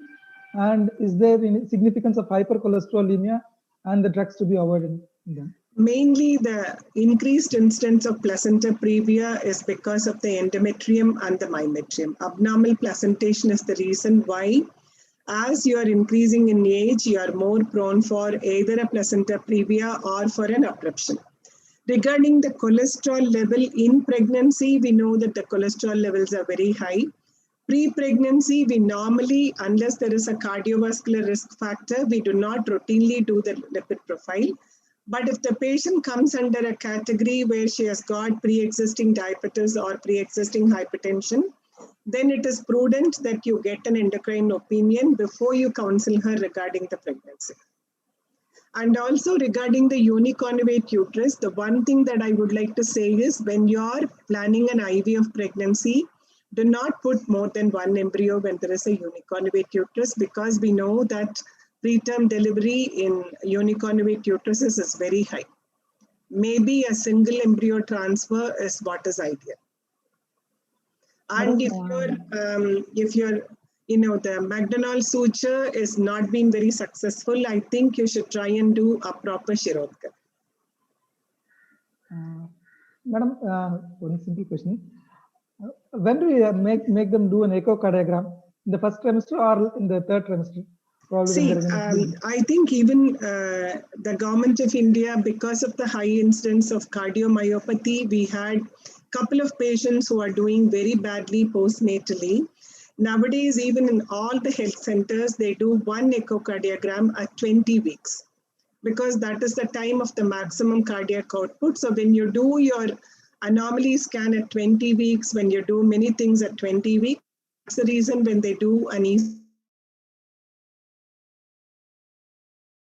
health centers and in all the, we are not routinely doing it in our private practice still. Only when a patient has symptoms which cannot be explained just by the physiological changes of pregnancy, then we do it. Or clinically, you pick up a murmur then you ask for a cardiology opinion. I'm not routinely doing an ECG and an echo in my clinical practice, but when you get an elderly mother, I think it's a good idea just to make sure that pre-pregnancy, her health is normal. More so if she has any chronic hypertension. Okay. Then there's a comment from Dr. Meenakshi Kannaki. She's our geneticist here. She's told that the increase of autosomal disorders due to advanced paternal risk is due to spontaneous errors during the spermatogenesis that will not be present in father and won't recur in subsequent conceptions. Testing the father for these mutations will not reveal any pathogenicity. These spontaneous mutations can occur with advanced maternal age as well and cause spontaneous autosomal dominant disorders, non-recurrent, besides the high aneuploidy risk. It's better to include this information during counseling. That's what she had commented. Oh, that's nice. It's a good comment. Yes. And I think that is the questions of. I think we can move on to the panel discussion. Yes, actually, we are bang on time. I'm really surprised. Yeah, all the speakers have been so beautiful. We had, yeah.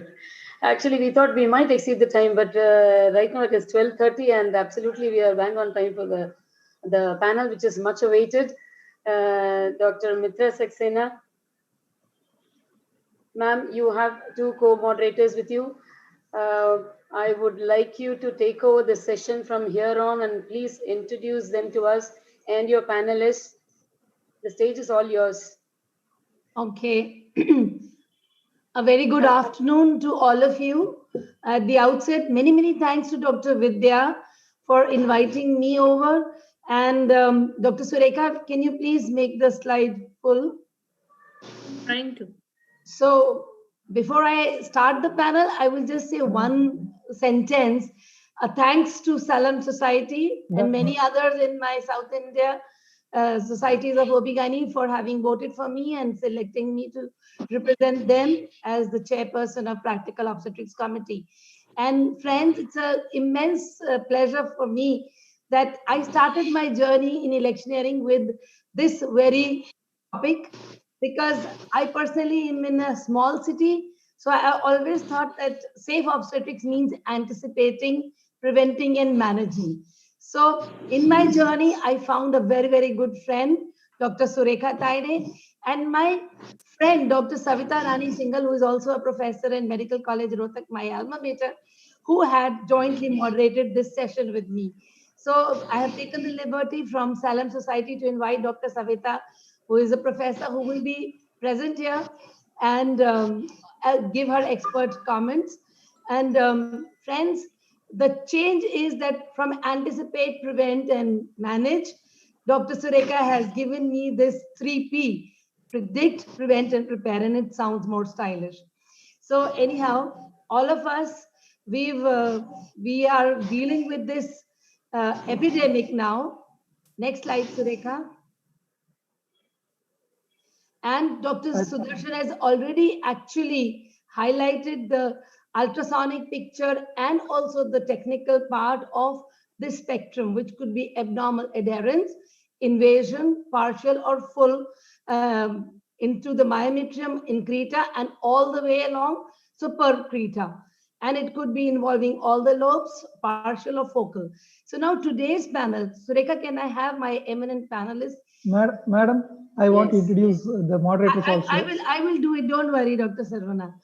I don't need any introduction. Please, next. This is Dr. Surekha Taide, my very beautiful, very energetic, very knowledgeable friend from Jawaharlal Nehru Medical College, Wardha. And you will see her excellence in the moderation. She has many awards and she's extremely talented. She's a very good singer. I'm not going to, spend more time in reading. You all can look through it. My next panelist, please. Actually. Yes. We've all heard Dr. Girija Wagh today morning. She's an excellent teacher. She's a very close friend. I am not able to see Dr. Girija Wagh, but oh yeah, there you are. Welcome, Dr. Girija. And all of us already know that she's shown her brilliance. And now we will need all your support in this strong panel discussion. We have Dr. Jyoti Shetty. Madam is professor and unit head of Kasturba Medical College, Manipal. Well, friends, last panel I had Dr. Muralidhar Pai from the same institution, and this time I have Dr. Jyoti Shetty. I'm so happy with your presence, ma'am. She has 40 publications and indexed.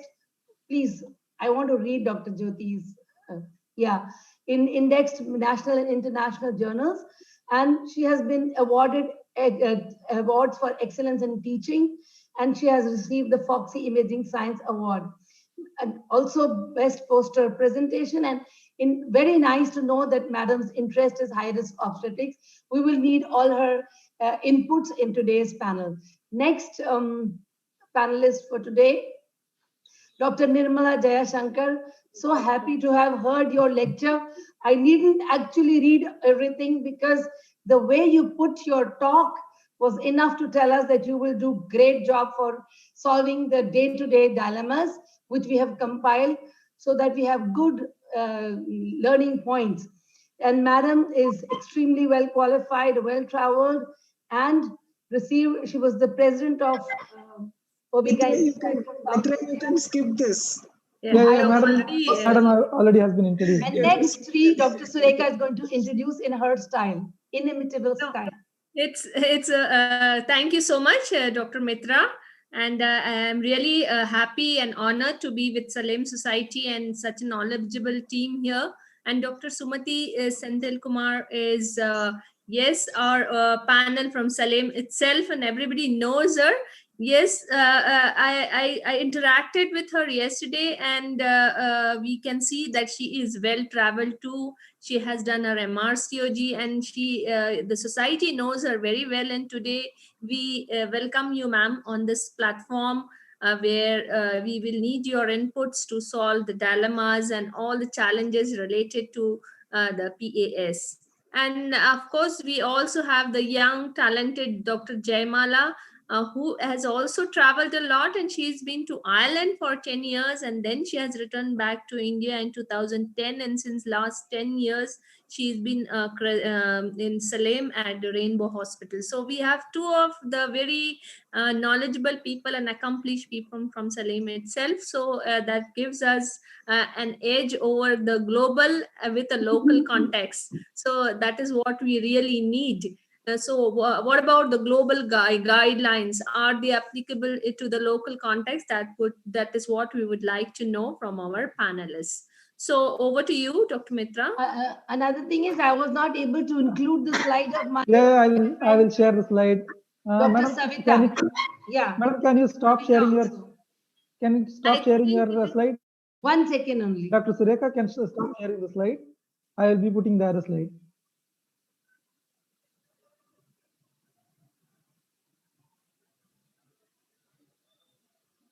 Dr. Savita, if you will please switch on your video, then people can see you also. A very good afternoon to everyone. Thanks a lot, Dr. Mitra Di, for just being a part of this deliberations. Thank you so much. Actually, you had to be included because lots of difficult cases were from your side. So I couldn't do it without you. Thank you so much. Friends, now, Dr. Savarna, let's go back to Dr. Surekha's screen sharing. Yes, Dr. Savita is a senior professor in Rohtak, my alma mater, with excellent record of a very good teacher. She is loved by her juniors. She has lots of publications, and she is extremely hardworking and very competent surgeon and a good teacher. I'm so happy to have you here. Dr. Savarna, please go back. Thank you for nice words. And thank you for coming. So while Surekha will be going on to the slide from where I take on, well, nature is the best architect, the best artist. Everything is so beautifully designed, as we've seen that the fetal plate and the maternal plate and a very nice zone, which will separate out easily, provided we have not interfered into it. Next slide, please. Dr. Surekha, next. So we all know that why there is this adherence. due to defective desidualization, which could be due to any scarring, a small thing as innocuous as a DNC and some curating, which we forget that no sharp curates in a pregnant uterus, and thin and poorly formed decidua, which is dysfunctional, leads to the wing villi going directly into the myometrium, and that is the reason that there is adherence of the placenta. For whatever reason, if the Nitterbuck's layer is not well formed because of damage, whatever, that is the reason we have defective biological functions of the trophoblast, and the placenta, which is the lifeblood for the fetus, goes into the uterus, the deeper layers, and causes all the havoc. Dr. Surekha, please. Yes, the placenta accreta syndrome, it has been rising and, playing havoc. And as we know, as an obstetrician, this is a life-threatening disorder, which is, rising so much with increasing cesarean section rate. You can see over the years from 80s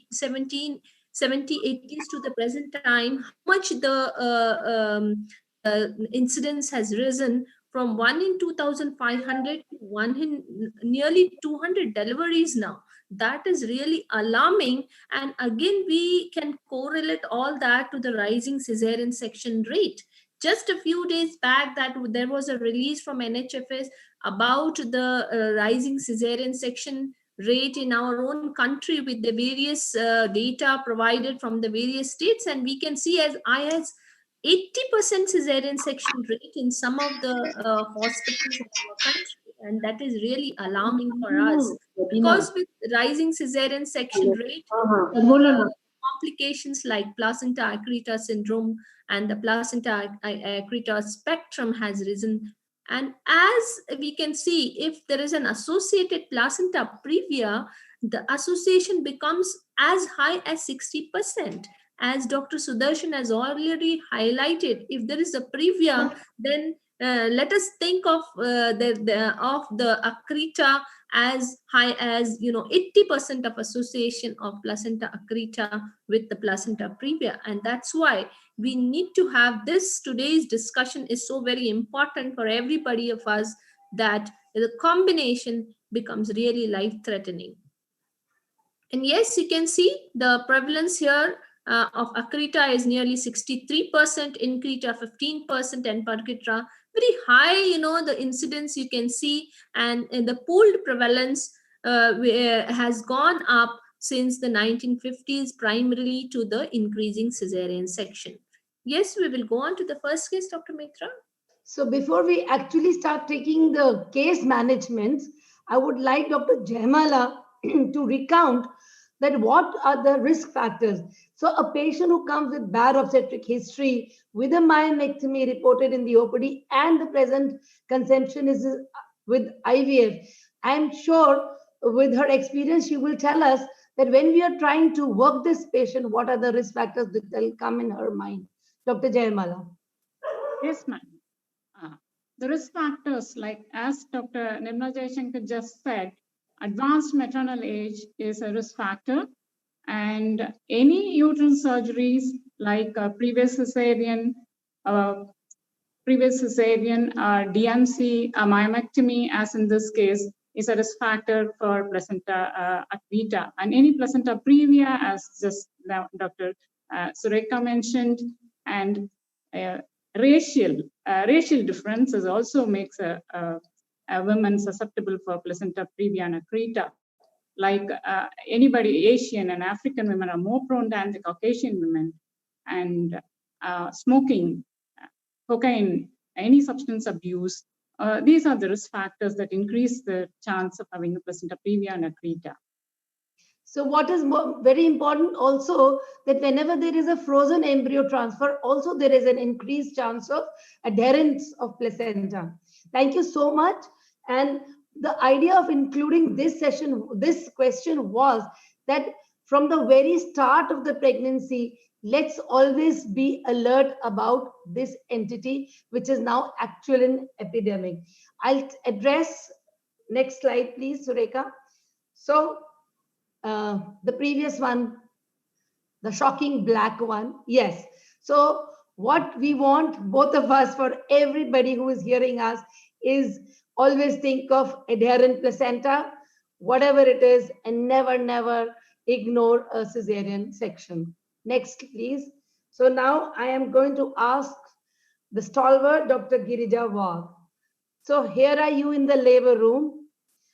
It's a patient with bad obstetric history, with cerclage for incompetent os in situ, with onset of labor at 26 weeks, 4 centimeters dilated. You have removed the stitch and the live fetus has delivered. You've handed over it to the neonatologist and you're nicely waiting for expulsion of placenta. Synto drip is on flow. How are you going to proceed? What thoughts are going to come into your mind? Please unmute Dr. Girija. Okay, fine. I hope you can hear me. So now this definitely a patient who has undergone a history of BOH, cerclage, and then delivering at 26 weeks definitely is a high-risk mother. So whenever she is delivering, it would not be relegated to some, a very, very junior person in the team, definitely. This patient mandates an attention of a senior obstetrician, if not a senior, at least an accomplished obstetrician to be there, one. Secondly, there will be no haste done for delivering this placenta. We will start the oxytocin. And if you already have a careful, as we just learned from the sonologist, if the careful evaluation of the placenta has been done before, then probably you are already expecting a problem. If it is not done, the fact that she is in labor seems to be the fact that it may not have been done. You will still continue your general uterine massage. Look at the shock index, the vitals of the patient, continue IV flow, ensure that she's having a good IV access, and order an ultrasonography. It's always better in such a situation to order a sonography. And if at all you feel that the placenta is impacted, always take this patient to the operation theater and then only attempt anything at all. This is not a patient where you will do a manual removal of placenta inside the labor room. This patient needs an operation theater. So I'm so glad that being the expert and the senior that she is, she's brought this to light, that a delayed separation, a delayed third stage does mean it could be an adherent placenta, it could be just a retained placenta, but don't touch without the preparation. And what was done, somebody's mic is on. So what was done in this patient, because this is my own case and I am a standalone practitioner. So one thing additional is that all of us should have the PNDT registration for all, especially the labor room and the OR, so we can use our machine freely. So I did the ultrasound. I saw that there was a plane of cleavage and with the help of the anesthetist, although it was not a very good plane of cleavage as per my own capabilities of looking at the retroplacental, which I was not able to see, but I was prepared to tackle atonic PPH and I was able to get the placenta out completely. Thank you so much. And Dr. Surekha, I think now you take on the case number 3. Yeah, thank you very much, Dr. Mitra. That was a wonderful case. And yes, we would like to highlight that once we have this kind of cases, we need to be having the ultrasound machines, being able to take them to our labor rooms. Now, this is another... Can I say something here, Surekha, before we go beyond? A similar kind of a thing also has to be remembered in patients of preterm IUDs. Many times IUDs are relegated to juniors and there can be a placental association. This has to be kept in mind. And another thing that I would like to add, senior person, and from now on, I think if we had lots of ultrasonologists attending this session, it would have been wonderful to hear Dr. Sudarshan. But now that we obstetricians are so educated, even wherever is the placenta, upper segment, lower segment, posterior wall, let's ask our sonologists to start commenting so that we are not caught off guard in such a case. Over to you, Dr. Surekha. Yes, this case, Dr. Jaimala, I'm addressing this case to you. This is the third gravida with 1 cesarean section 3 months back and 1 medical termination 6 months after the birth of the first child. She reported in the labor room 5 centimeter dilated with an average size baby, and we had a vaginal birth after cesarean section in this patient who she had a 2.6 baby delivered vaginally. However, we waited for the placenta to deliver, and the placenta didn't seem to give way, did not come out at all. Light traction was given by the resident doctor on duty, the umbilical cord. However, when the light traction was given, it seemed that the uterus, the feeling was there that the uterus is getting sort of umbilicated with a inward pull of the uterine wall, which she could feel. So now otherwise the uterus was contracted. Now in this situation, how do we proceed in this situation where an ultrasound is already available, no previa or acrita was seen in that ultrasound? What is your idea? How do we proceed? Yes, ma'am. Here, this woman has a risk factor for placenta acrita, like having a cesarean section before and an MTP after that. Well, she actually had a normal delivery, but as you rightly said, the placenta was not separated, and then with light traction, that the uterus wall was pulling inwards, meaning that there's a possibility of a partial placenta acrita. So, but luckily the uterus is contracted.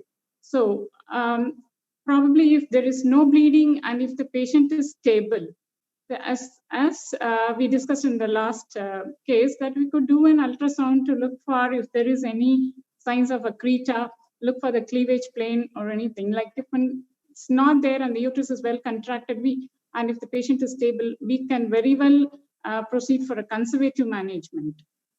You can leave the placenta inside, but we have to counsel the patient regarding the long-term management, uncertainty of how it's going to proceed. She needs to be taken care of, like her vitals should be closely monitored, bleeding, lab investigations, sonography, and we can put her on Syntocinon on drip and misoprostol probably every 4 hours, and the higher antibiotics, waiting for an expectant management that things could resolve, and later on, maybe after a few weeks, the placenta can come out.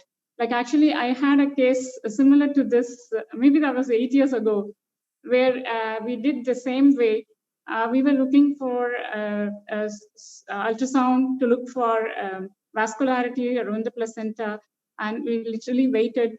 She had a bout of bleeding in between where blood was transfused, but we managed conservatively. Eventually, after 4 weeks, she passed the placenta. So conservative management has a role if she is stable and if the uterus is well contracted. But again, if she bleeds... Thank you very much, Dr. Jaimala, for those great inputs. Yes, this patient was having a previous cesarean section, which is a high risk factor for acrita. However, the ultrasound did not show acrita. So now if the diagnosis is uncertain, do you think that if you find that the placenta is in the upper segment and there's the diagnosis uncertain, there is any role of digital exploration to find out the cleavage plane and attempt to removal of the placenta, or do you directly would like to go and leave the placenta behind? Under anesthesia, probably, when the uterus is relaxed, there is a possibility that we can get away with a manual removal as well. But again, here in this case, you have already attempted that, and then you had seen that the uterine wall was pulling inward, meaning that there's a possibility of acrita. Yeah, thank you so much. And yes, when you leave the placenta behind, do you think there is any role of methotrexate? What is your idea? Opinion? Actually, as I said, 8 years ago, yes, we did give methotrexate, but now it is controversial because we think it's that not controversial. It's not done. Not Let's just get a clear message, Dr. Jaimala. Yes. Yes, yes. It was debatable a few years back, but RCVT has already come up with the guidelines that methotrexate actually no role to play. Because methotrexate actually acts on the active chorionic villi. Then in this case, if you have already left behind the placenta, then we usually you are not gaining anything by just adding the methotrexate, which is going to have its own toxicity. So methotrexate as such doesn't have a role to play, and that's why the clear guidelines have already come up that no, whatever happens, the autolysis is happening is actually coming up on its own. And as you said in your own case, the placenta came out after 8 days on its own. So the role of follow-up is actually more important than giving anything like methotrexate. So that is what we wanted to give a clear message from this platform, that yes, the follow-up needs to be done. You may need to do the beta HCG levels for these patients, and you need to find out whether these levels are reducing. And of course, you need to be in touch with your patient regarding the follow-up. And of course, if there is any secondary hemorrhage or any infection, that you really need to have your patient whom, in our rural setup, you won't find patient returning back to you if you're not keeping tab on them. So that is what is more important, I think. So that's what we wanted to highlight from this platform. Can I just say something, Surekha, here? Can I add? Excuse me, whichever panelist would like to add, please raise a finger so that we can take your opinion as well. Dr. Girija. Yeah. See, basically, whenever we are leaving a part of the placenta or the placental cotyledon behind, and if you have undertaken a C-section, please remember that this placenta has a potential of coming out of that incision of the uterus. We have had such experiences in our practice in the recent last 2 years, where C-sections were done outside, part placentas were, remember, they send it to us. So please be sure that you are closing the wound incision well, because that placenta would come from there rather than coming from down, and then there can be sepsis. Dr. Nirmala, just keep your comments short, because the previous case, we have not even given her anesthesia to see whether we are able to attempt it. She is a previous cesarean and she has had a normal delivery, which goes to show that the placenta was not low. Yeah. So the chances of that placenta being morbidly adherent is very, very less. And we also have had previous scans, which has been done on the patient, which says the placenta was not adherent. So leaving the placenta in that case, we normally wouldn't like to do it. You take her to theater, see whether you're able to remove the placenta manually, because this is a previous cesarean and the scans have not shown that the placenta was adherent, and the lady has had a normal delivery, indicating that the placenta was not in the lower segment and it was mostly in the upper segment. So leaving the placenta, even in the placenta accreta, it's not without any danger. So I would not really come to a conclusion without taking her to theater under anesthesia to see whether I can manually remove the placenta. That is totally, ma'am, here, and that is what we also had pointed out, that if the placenta is not in the lower segment and if this is in the upper segment, then you need to go for a digital exploration under anesthesia to find the plane of cleavage. And be prepared. If you don't find it, then you may leave behind. Actually, this was on the same lines, only the difference was that there was a previous cesarean. It was kind of trying to confuse, but our main message from this case was that if you have, in any condition, if you've left the placenta, allow nature to take its course, and full consenting and counseling and keeping a tab on the patient, and no role of methotrexate. That was the main idea.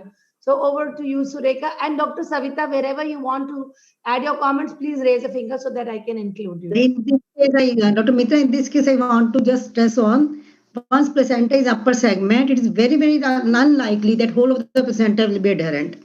So we should try to remove as much as possible so that autolysis is early. If you leave whole the placenta, it is going to create a havoc. There can be infections as well. So try to remove as much as possible, control the PPH, and then you can leave small cotyledon that can be autolyzed earlier and that can be removed of itself. So that's okay. Thank you. Now, Dr. Surekha, over to you. Another case was an unbooked patient, young 26-year-old, but having bad obstetric history, being 6 gravida with 2 vaginal deliveries, and 3 miscarriages, and in all 3 she had 3, the curettages. At 21 weeks, there was a central placenta previa. At 35 weeks, the placenta accreta. This patient started bleeding at 35 plus 5 weeks of gestation, and she was shifted to the operation theater for a cesarean section. And when the abdomen was opened, there was large engorged blood vessels over the anterior half. The placenta was covering the os, and there was an increta.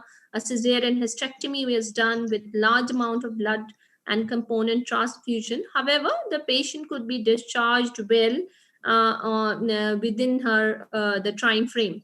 Now, this was the placenta, which and you can see very well where the incision has been given. Now, the question to Dr. Girija, in such a case where you are having a patient who is already accreta known to you, what are the problems you should anticipate before taking her to the cesarean section? The moment I have been told that it is a placenta accreta, I would definitely want to be sure that it is placenta accreta only and not increta or percreta. That's one. That has to be ruled out. Secondly, whether it is a posterior placenta, because if it's a posteriorly placed placenta, then only sonography and color Doppler may not be enough. You may have to consider doing an MRI in this patient to be really sure about the level of the abnormality. The third thing is, if you look at all the guidelines and the experiences that we have, most of these placentas start separating at around 34 weeks of gestation. And therefore, it is always better to do a preemptive elective delivery with antenatal steroids and magnesium sulfate, if you believe in it, at 34 weeks completion. Because many times, if you are doing it as an emergency procedure, you would land up in, having an unnecessary added morbidity of insufficient infrastructure and help around. So it's always better. It's been found that when a planned surgery was done in these patients, then the outcomes are always better. Like we sit in the OT and decide placenta accreta, nothing goes wrong, everything goes fine. But if it is emergency, then we many a times land in problems. So that would be there. And I will always inform the blood bank for the massive transfusion protocol. Preemptively since 19...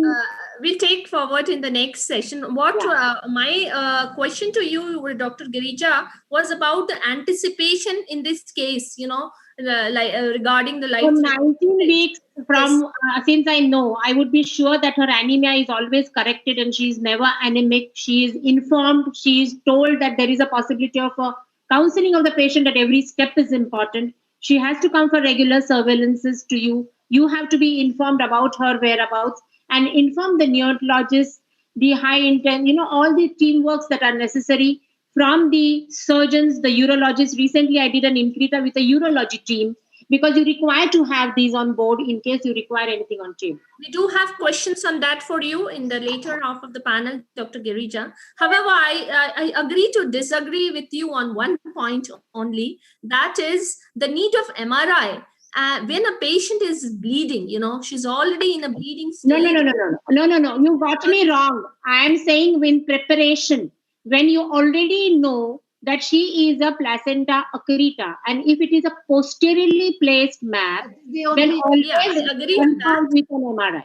So that is a preparation I'm talking. I'm not talking in emergency. And in this case, when she has come to us at 35 plus 5 weeks and with bleeding PV, I would definitely go ahead with a planning for the hemorrhage and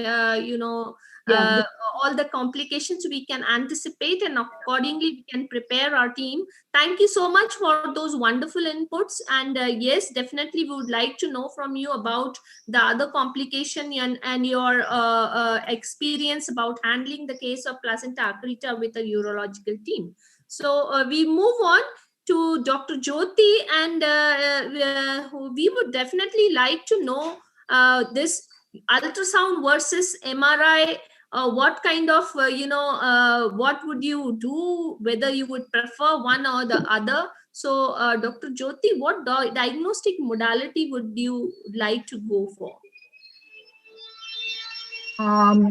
The most important is, like, when you know that there are previous cesarean delivery and there are risk factors for placenta accreta, a ultrasound, which is done meticulously following all the guidelines as suggested by Sudarshan, will help you to give a correct findings. Like, it is very important to look carefully at all the findings, especially the placental lakes, and switch on the color Doppler.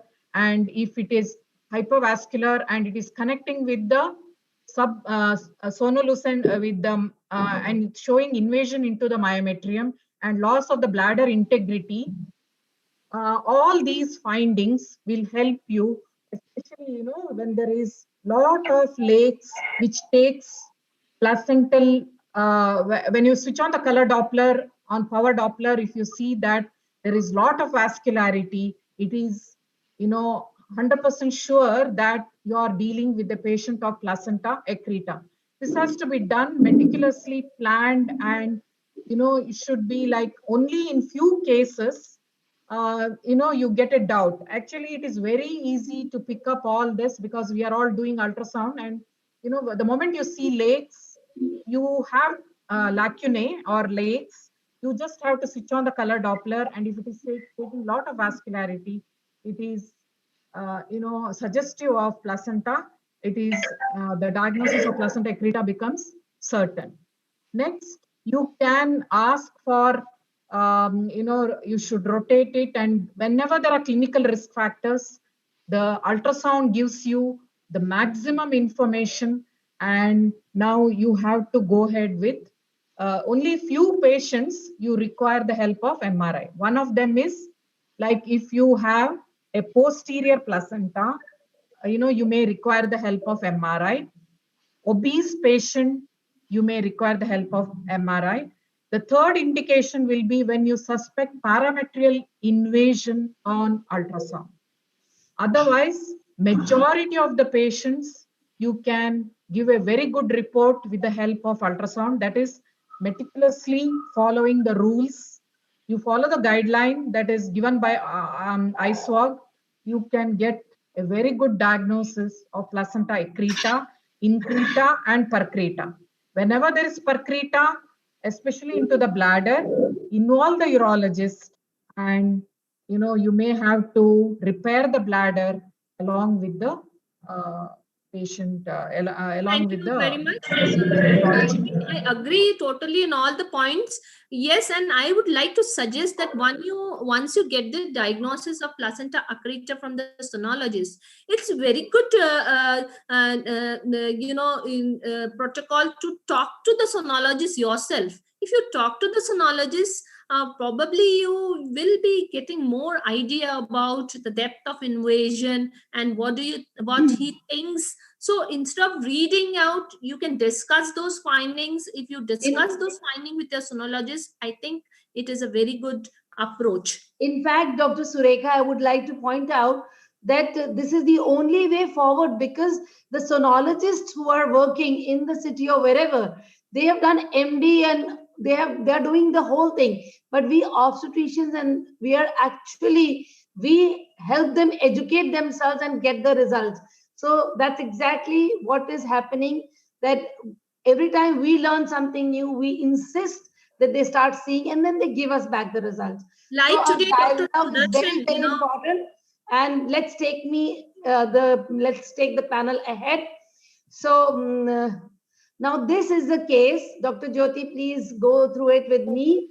And I would want your comments. This case actually many years ago, this was handled by Dr. Savita in their unit many years ago. I think it's important because we learn from all our own mistakes or doings. So this was an unbooked woman who presented with previous 2 cesarean sections, placenta previa and placenta accreta on color Doppler, posted for elective cesarean.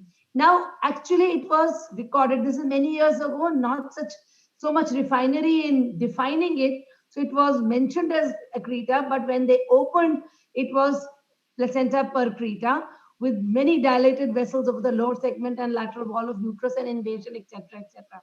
So the decision at that point of time was to not touch the placenta, because they were not ready for the hysterectomy. So So they did a classical cesarean, delivered the baby and managed the patient, closed the patient, and had counseled them that follow-up hysterectomy will be done. Patient was discharged after 25 days. Come again. But patient was readmitted after 2 months with PPH, which was expected with shock. Emergency laparotomy showed there was pyoperitoneum, gut adherent to uterus. Hysterectomy was done. Too much had to be done, but it was too late. And patient developed DIC in all the things we read and lost the patient. It was a maternal miss. So Dr. Jyoti, and after Dr. Jyoti, I would like Dr. Savita to give her final comments. Dr. Jyoti, what would you say for? This patient, when she was had come with an emergency and with the diagnosis of placenta accreta, the patient and the relatives require thorough counseling that it requires a hysterectomy. It is cesarean section hysterectomy without trying to separate the placenta. This is the most important line of management, which has to be explained to the relatives in the way they can understand the implications of leaving behind the placenta. It is like if you leave behind the placenta in accreta right now, I think we are, inviting complications which cannot be handled at a later date. It should be like on-table decision to go ahead with hysterectomy without, usually we should do a preoperative ultrasound, locate the placenta. Usually it will be previa with accreta. So you have to place the incision well above the placenta. Try to avoid cutting the placenta. If you happen to cut the placenta, immediately deliver the baby and clamp the cord and go ahead immediately with hysterectomy, because I don't think it's wise to leave behind the placenta. So actually your message is very clear that a cesarean hysterectomy in a per preta is the golden rule. I mean, that is the gold standard. That's very right. Yes. But what I am saying is, and this patient, because they were not prepared, not just by counseling, it doesn't not so important because it is life-saving, but probably the team was not ready. So in this patient, what should have been done was that at the adequate time, planned hysterectomy should have been done rather than patient returning back in septicemia and hemorrhage. Dr. Savita, if you're there and if you would like to add something, I'm not able to see Dr. Can I say something, Mitra madam? Yeah, please do. Madam, please, Mitra.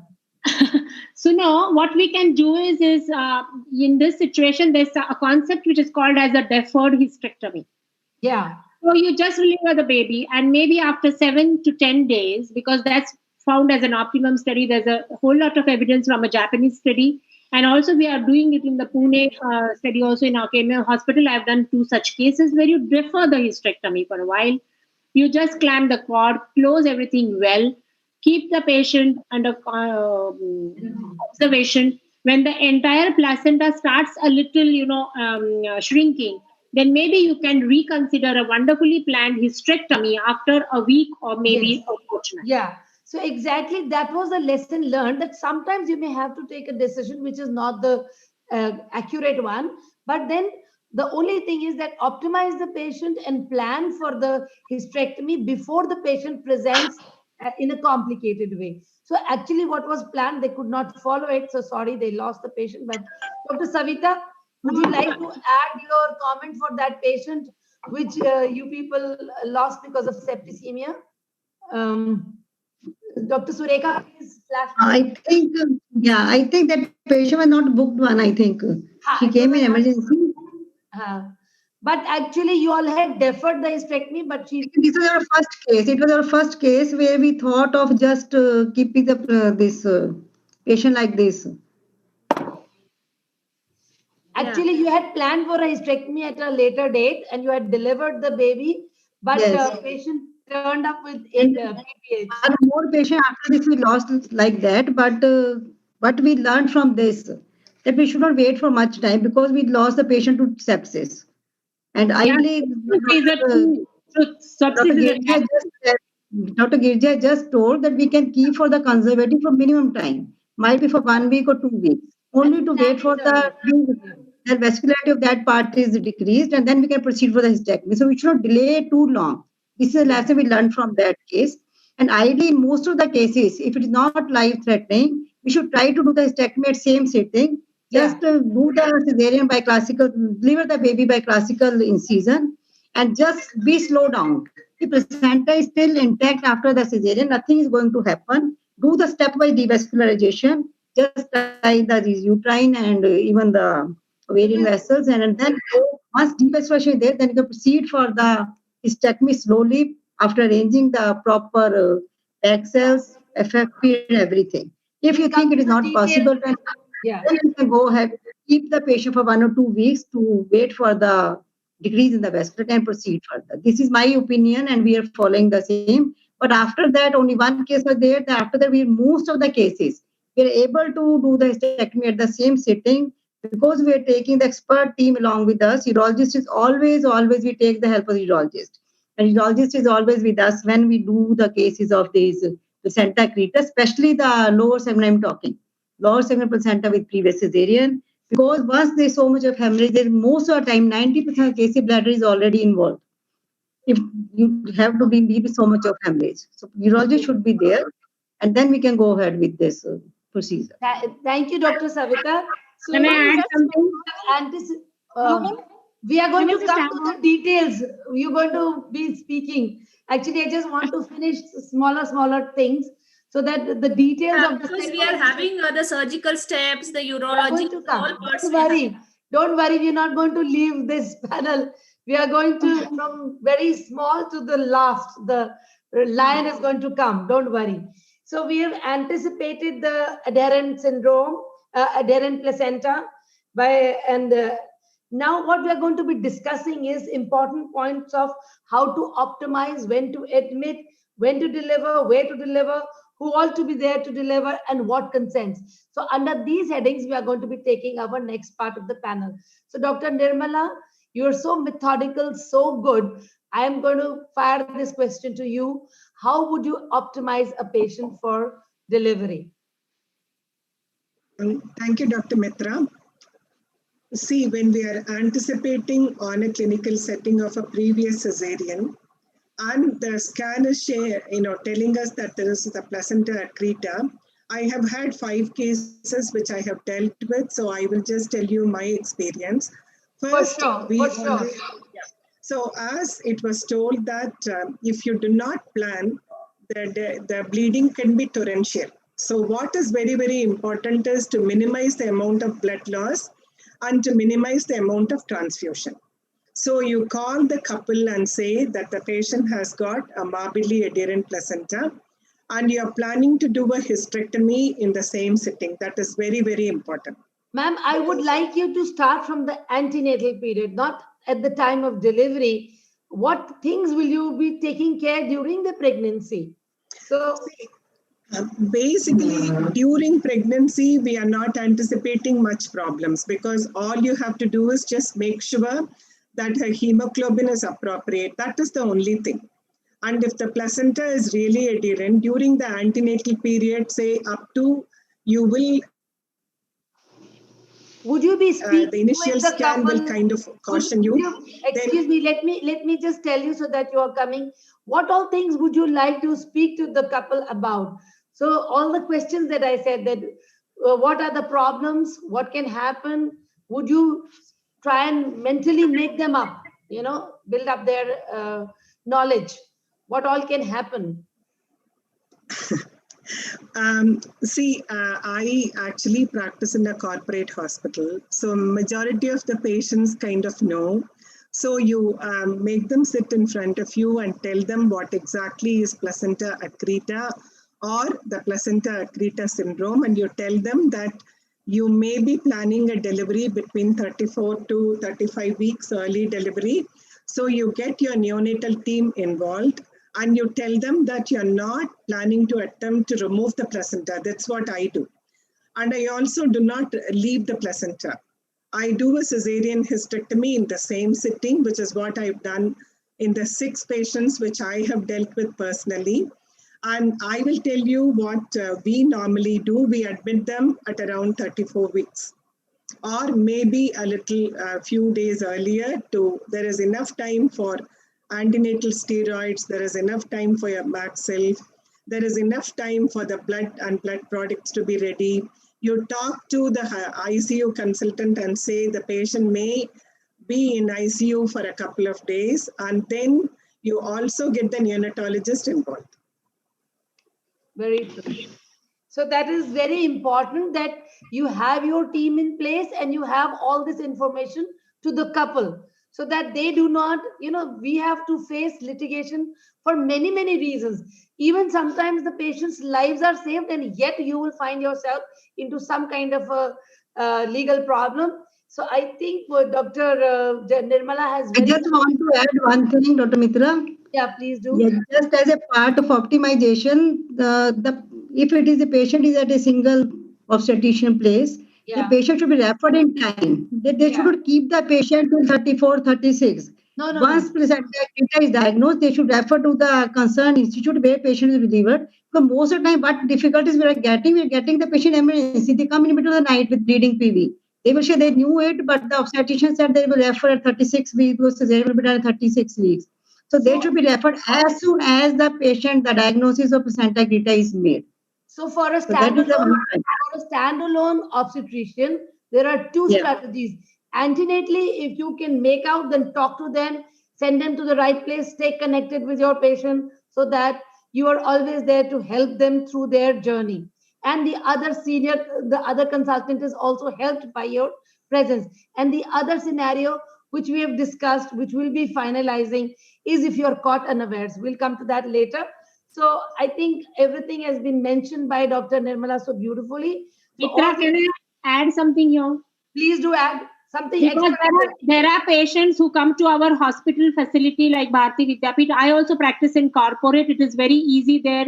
I can just send it across to my co-consultant and say, can you just opine, give a second opinion, patient is learned.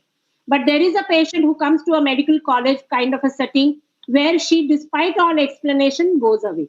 So in this situation, or maybe it's always better that you write a consent, everything is explained to her in detail, pictorially, and then say that this is a second opinion I suggest. You are free to take whatever you want to. Okay, Document I agree with Dr. Girija here that I've been practicing in the rural medical college since last 20 years. So I've been a rural setup, and all women, none of the women will really understand what is this placenta accreta they are talking about.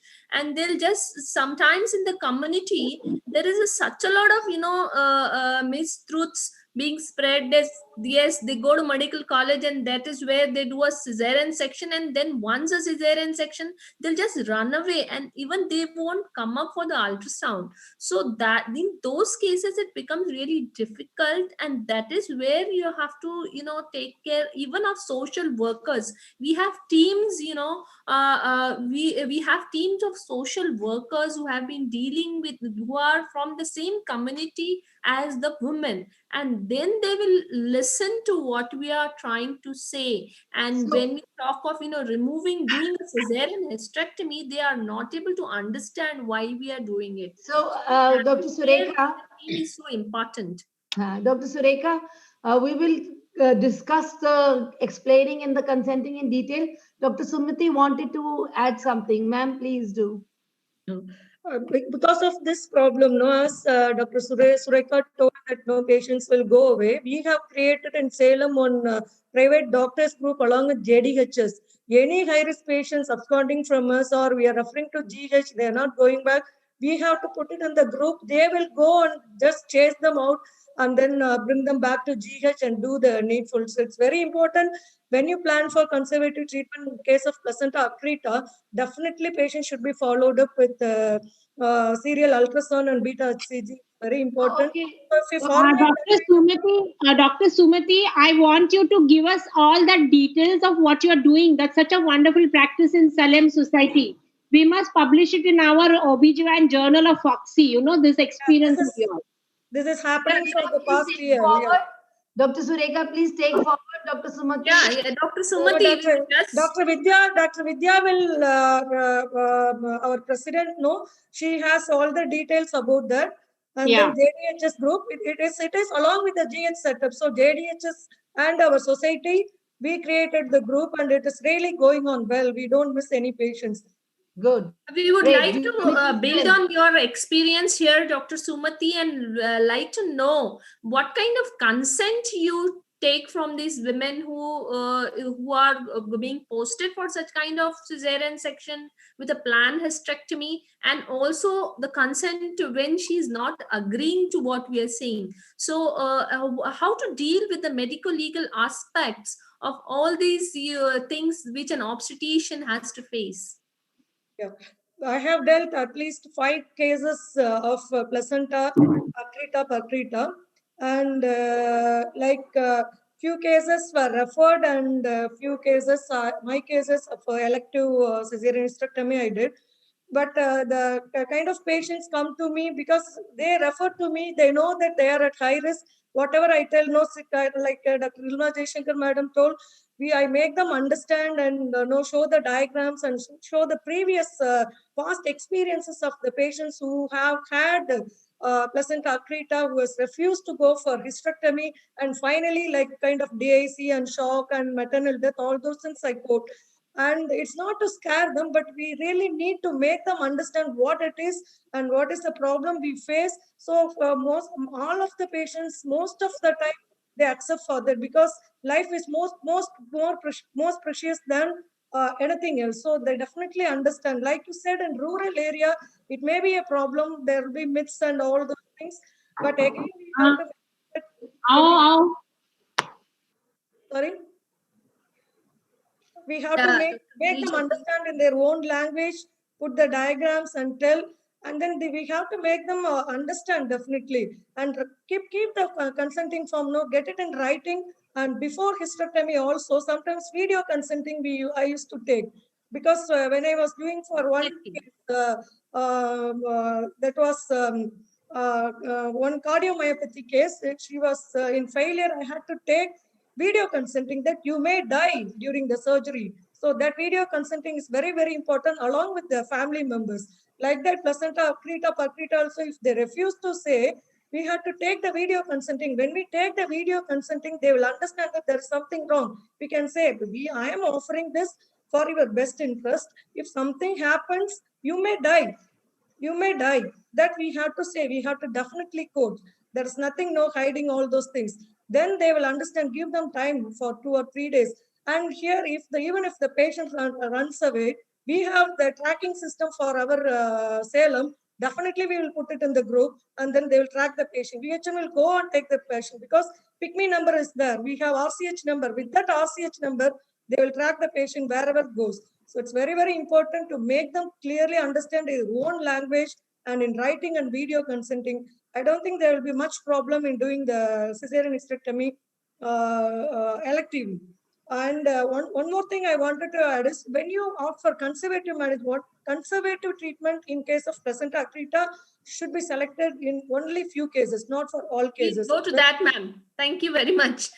Because we do have that question also. And yes, I do agree. And you have highlighted very well about the video to be taken also. Because and also counsel, what happens a number of times, in rural setting I'm talking about, she'll bring one person, then she'll say, okay, this family member is also very important, please can you explain to this person, can you explain to that person? So you have to explain to next of kin, whatever the stakeholders are all there, at one time, please call them and then make them sit and show your previous whatever diagrams or whatever cases you have.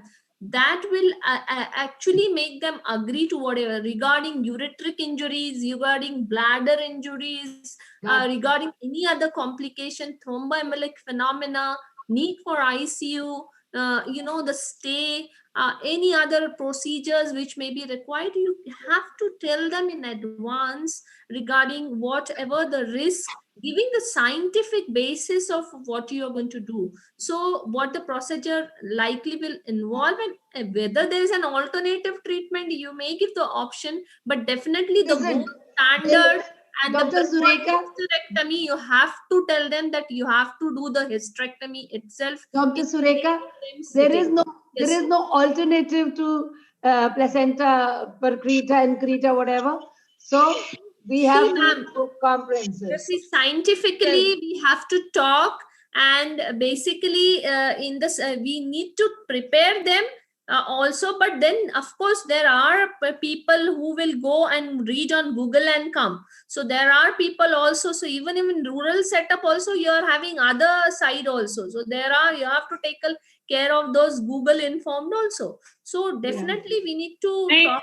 I feel in this situation, being informed from Google is advantageous to us, because it is important that they learn. Listen, I agree with you, Dr. Girija. And shall we go ahead, Dr. Surekha? Yes, please. Okay. To the next case. So as I said that every time you are going to be hammered with questions, if you all are in corporates, but I am a standalone consultant.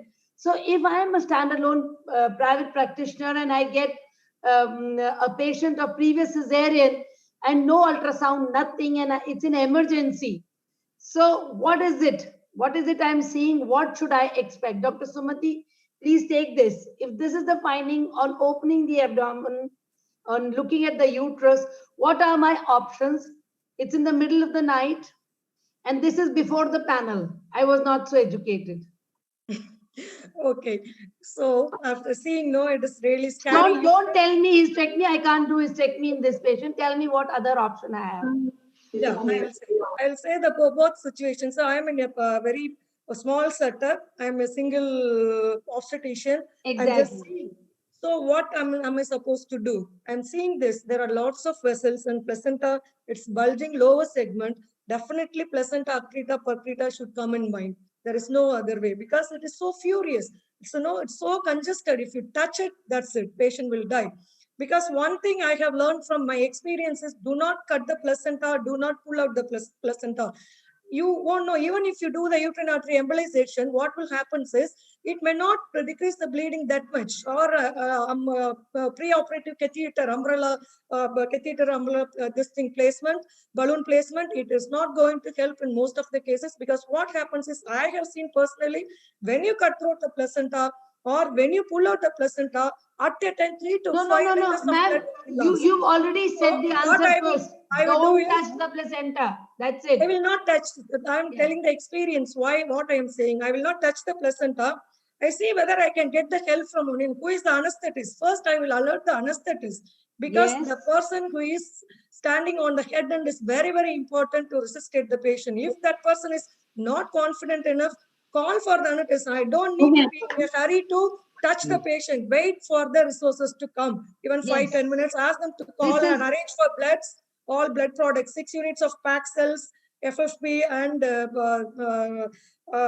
platelets. And also, if I'm not confident, what I would do is, if there is no setup and blood is not available, only I have few assistants, I will extend the incision above.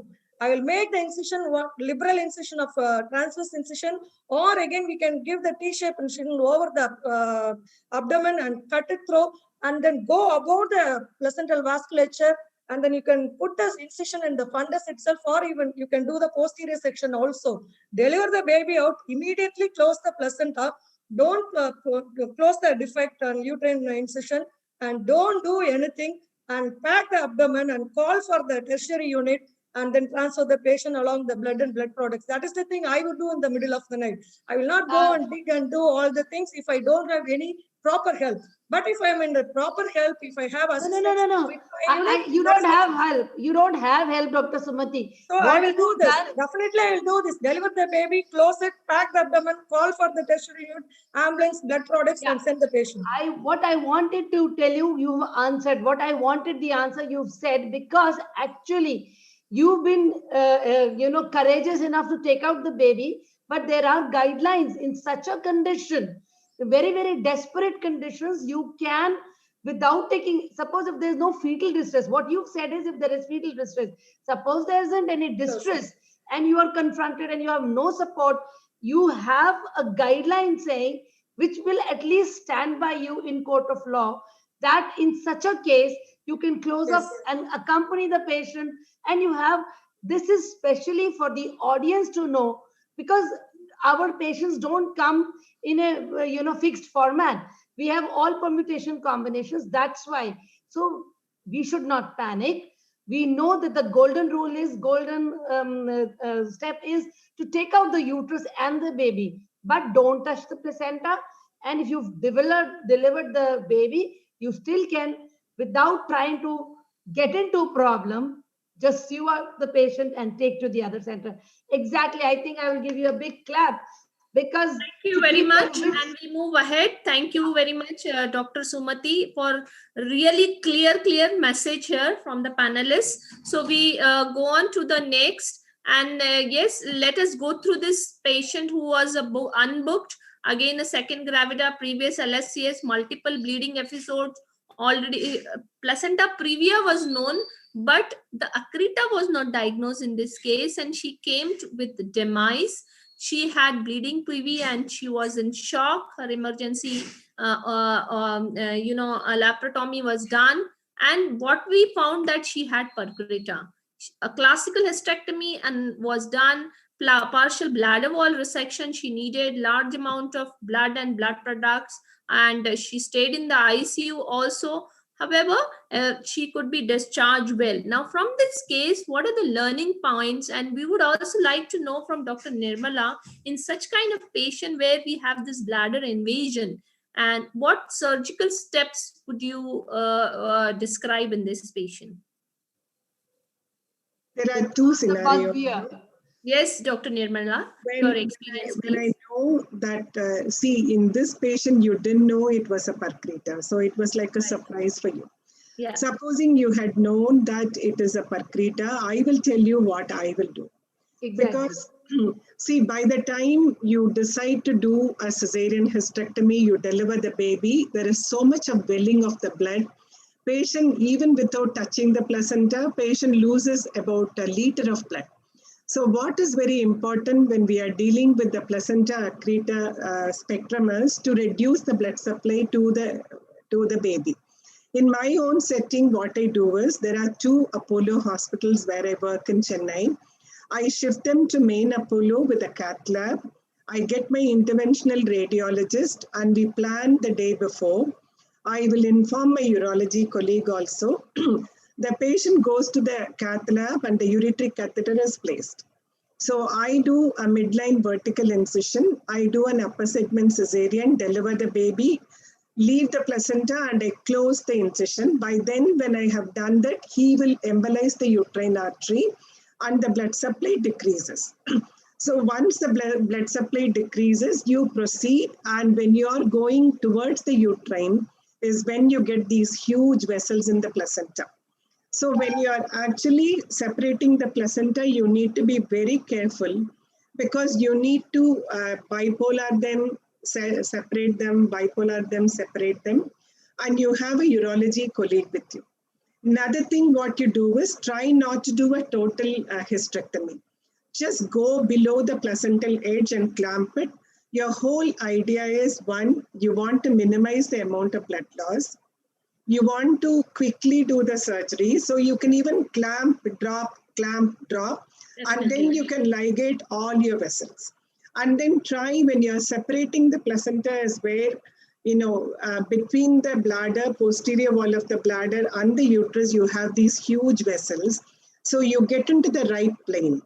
So it is because of a previous cesarean, like how you do in lap hysterectomies, you go through the lateral window and then all the vessels, you bipolar them and then cut them, bipolar them and then cut them.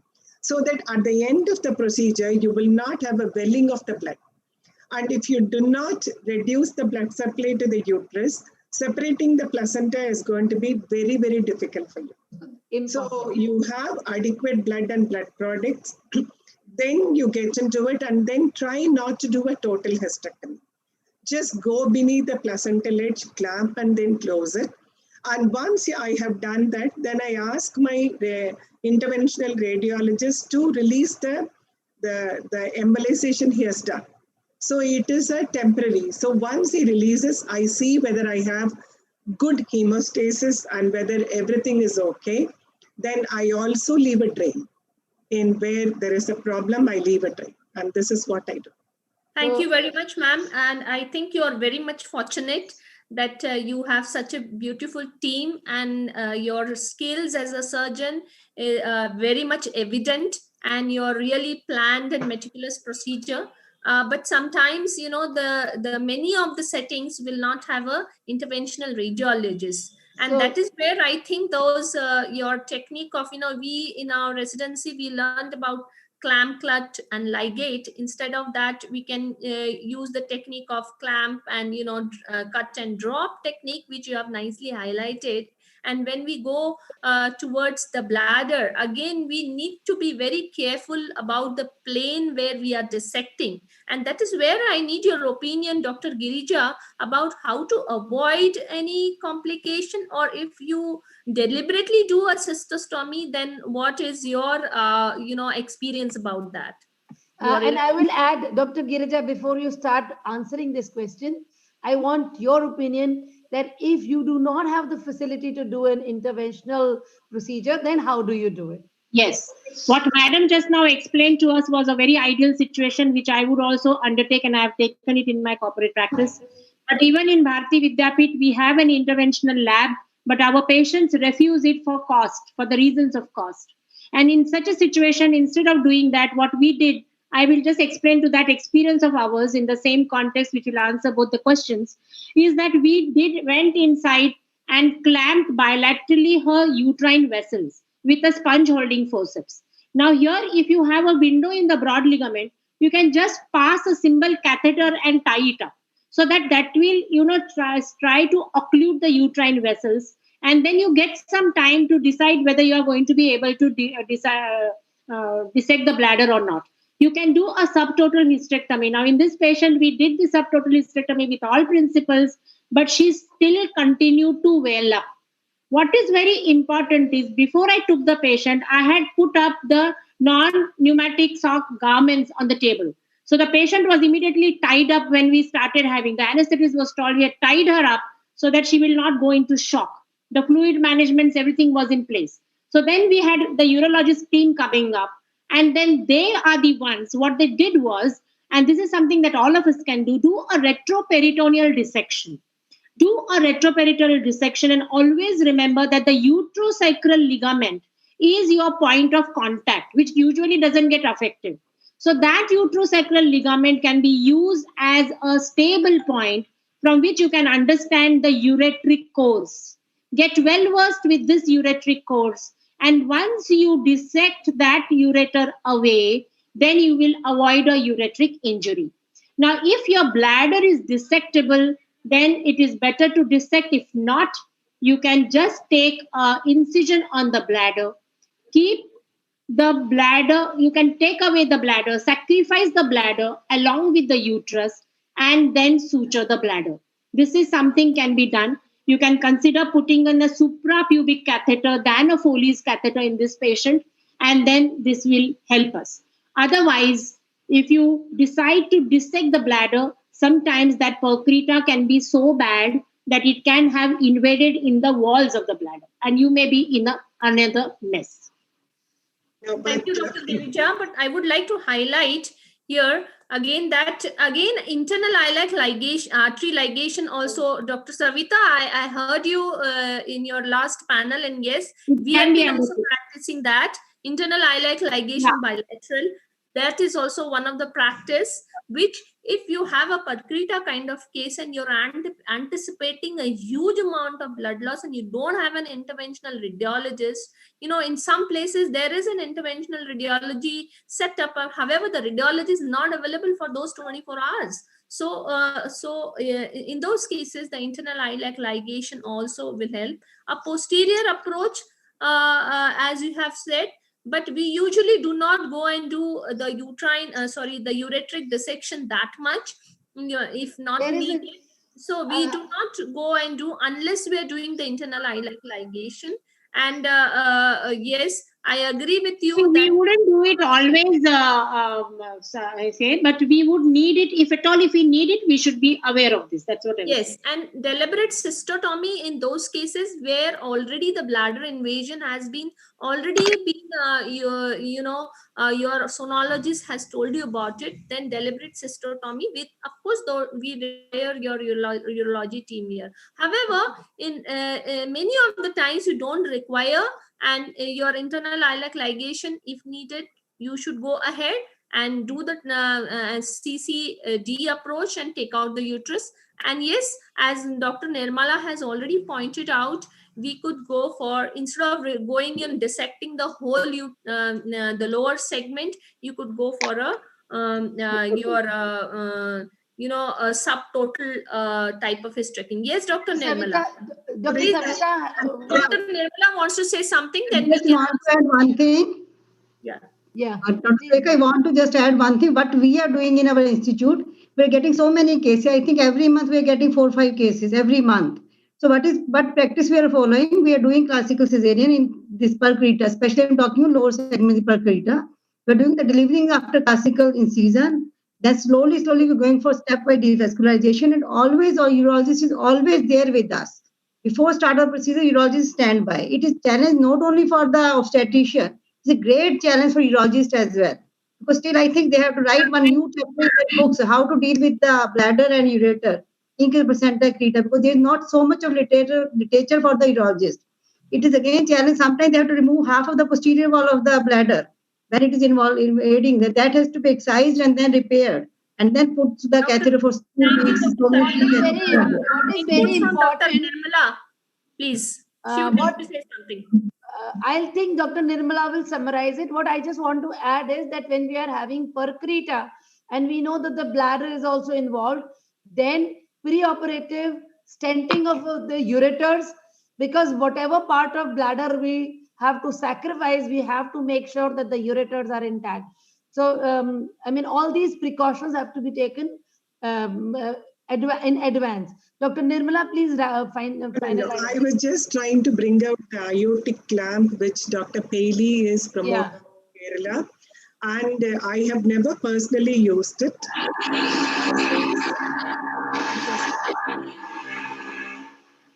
Dr. Girija. Yeah. Please. There is some. Okay. Yeah, thank you.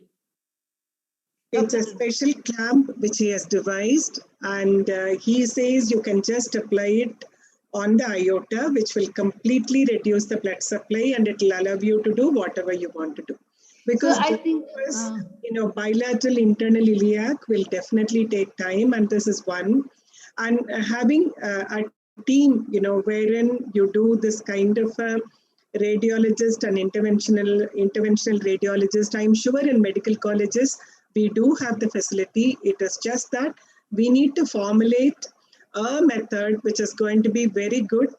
It will reduce the blood loss, reduce the stay in ICU, and make the patient go home better.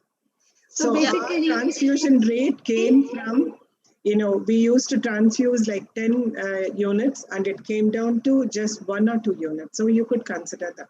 That is very good. What I would like to just hurriedly summarize, very interesting and important points have been brought out by Dr. Nirmala and Dr. Girija. All of us know that we have to decrease the blood loss, and that is by anticipating whatever way you want to decrease the blood supply. But having an anti-shock garment is a very good addition, and also aortic clamp. See, these are all the modalities which we all know, but if we keep revising them by listening to real cases, we don't have so much of evidence, but we have experience of so many learned panelists and members in the audience.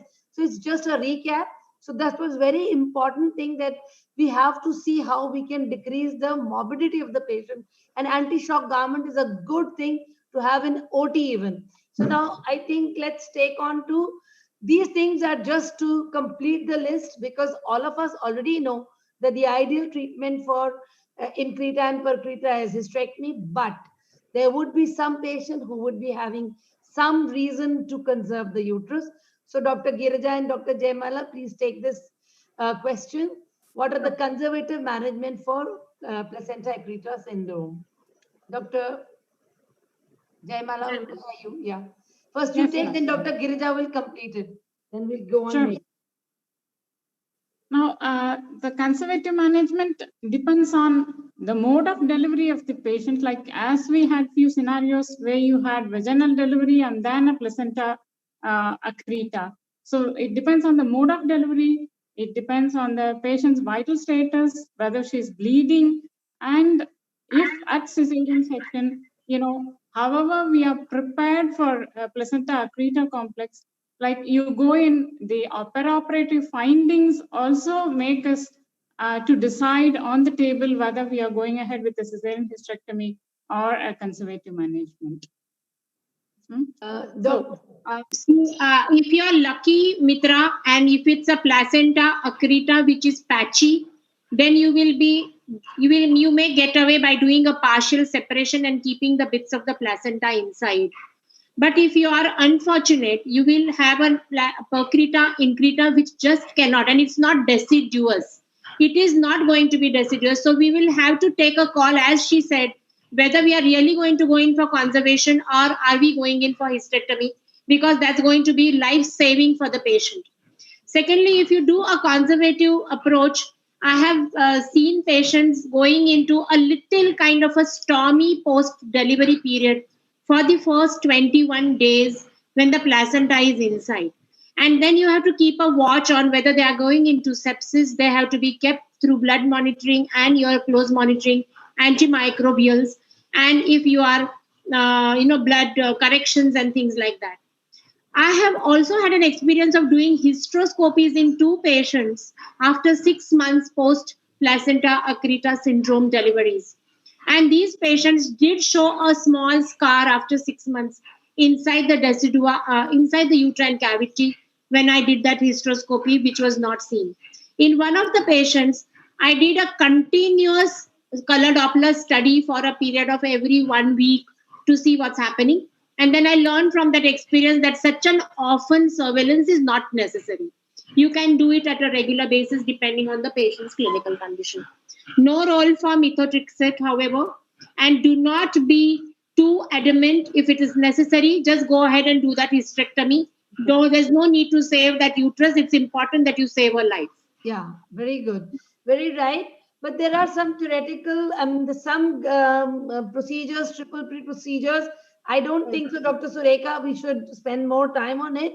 And very interestingly, today morning, I was an audience to Dr. Alka Kriplani's brilliant lecture on post-cesarean complications and her removal of placental, adherent placenta laparoscopically and hysteroscopically, as Dr. Girija said. So all these new complications are teaching new abilities to our endoscopic surgeons, etc. So, Dr. Surekha, would you like to address this question? Yes, I think this question has already been answered, and we may move on to our fag end of our panel. Role of interventional radiologists are very nicely highlighted by Dr. Nirmala. If anybody has any other experience to share, they are welcome. Otherwise, we move on to our next one. So anyone who would like to talk about interventional radiologists in their own setup or lack of it are welcome. Otherwise, we move on to the next. One of the preemptive things that one can consider is, if you have such a patient, always send her for a urologic consultation antenatally. So that also, makes them aware of what's going to happen. Point well taken, Dr. Girija. What I have done, Dr. Surekha, let me add, what I have done after having done the panel is, I have spoken to my cardiologist and asked him to start looking at the uterine vessels, so that in dire need, we can do it in our city also. Okay, thank you so much, all of the panelists, for those wonderful. Just want to add on one thing regarding the consent. Yes, ma'am. Okay. While getting a consent for when you're planning for a cesarean hysterectomy for placenta accreta complex, it's always better to involve the anesthetist as well when we counsel the patient and video record it, because he adds on to the value of what we are talking. So if one person says yes, maybe they a bit reluctant to take it, or they go for a second opinion. But if you have anesthetist on hand and he explains as well, then I think two people talking, it makes sense for them. So it's always better to have the anesthetist as well. Thank you, Dr. Jaimala. Also, Dr. Jaimala, that involves the anesthetist in for a smaller city. They just come randomly as an emergency. So it's good to involve that anesthetist so he's mentally prepared. Dr. Sumati wanted to add something. Just wanted to add about tranexamic acid. It can be given 1 gram before the surgery. It can be repeated 1 dose after 3 hours. That we have to keep it in mind. All cases of placenta accreta, percreta, any risk of bleeding risk, not prophylactically, but in this case of high risk cases, we can give at the time of cesarean section. Before starting, 1 gram will reduce some amount of bleeding. It will reduce. It can be repeated after 3 hours, 1 more dose. Sumati, can I make a correction? We can repeat it after 45 minutes also. 45 minutes. It can be repeated after 45 minutes to 24 hours. So we are adding thing, just like to add to the whole panel is about the massive transfusion protocol, which need to be followed in all the cases of the PAS. And we also need to, all the obstetrician time and again, we need to remember the 1:1 ratio of your the PRC, your blood, your platelet, and your FFP. So that we all need to remember. And of course, as soon as you see that there's a case of placenta accreta, the massive transfusion protocol has to be invoked, and very good team you need to have. Your blood transfusion facility has to be up to the mark. So now here we have a pick here. Dr. Girija, Dr. Nirmala, and Dr. Jyoti, this question is for you. The cesarean section rate, this is again, the statistics just come up few days back, just 4 to 5 days back, these have been I'm published. aware of that, yeah. Yes, so please comment on this. Dr. Nirmala first, or Dr. Girija, whoever. Yes. Dr. Nirmala, you start.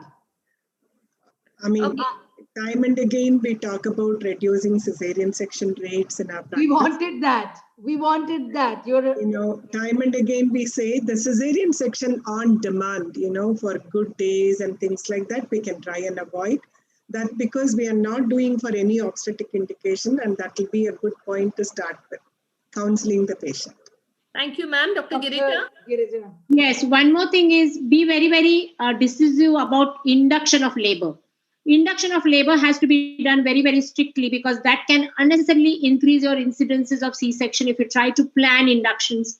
And we have to allow the natural processes to come into being. And secondly, I think we should really go and analyze. There may be certain situational indications here, maybe lack of infrastructure, lack of medico-legal support or help there. And there can be underlying problems such as obesity and diabetes, which may be influencing this kind of an approach by the clinicians. It's 14 hours. So we require to really analyze why this is happening. It is not nice to say that they are not doing it on purpose. It is important that we really look into it properly and strategically, because that is important today. Dr. Jyoti, you're also from a medical college setup. So what do you say about this? What do you find a difference in the medical college and the private, or what do you think?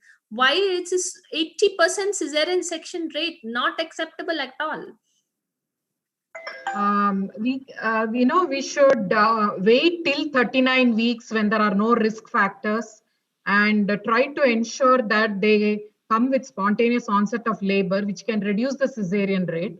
And this, if the patient requires induction, we should choose methods which have got cervical ripening agents, and give a proper trial of labor. We should not yield very easily, and maybe encourage the patient to go through labor and give good labor analgesia, because now most of the patients they are not able to tolerate the labor pains like before. So we can encourage the patient to choose a good labor analgesia like epidural, so that they can bear the 12 hours of labor and ensure that they end up with a successful vaginal delivery. Any inputs from Dr. Sumati? The one more thing, important thing I would like to include is use the partogram during labor. Because most of the time, no, when you do the section, no, they're not just seeing the progress, just see, no, after entering into the active labor, you have to start the partogram. So start using the partogram even in private setup, and also interpret the CTG properly. We have to get trained with CTG. Very, very important. Small tip, don't take the patient and go to do the cesarean section. That is the reason primary section is increased. So because of that, repeat section is increased. These two things I would like to really, all the juniors to get trained in interpreting CTG and use the partogram. It's very, very important. Just 2 days back, ma'am, we had a great panel on the labor room protocols. Yes, which I moderated, and Dr. Surekha was a panelist. On this. So let's take the last. Okay. Can I say something? Yeah. It is also very important to encourage birth companions. Birth companions reduce the incidence of C-section.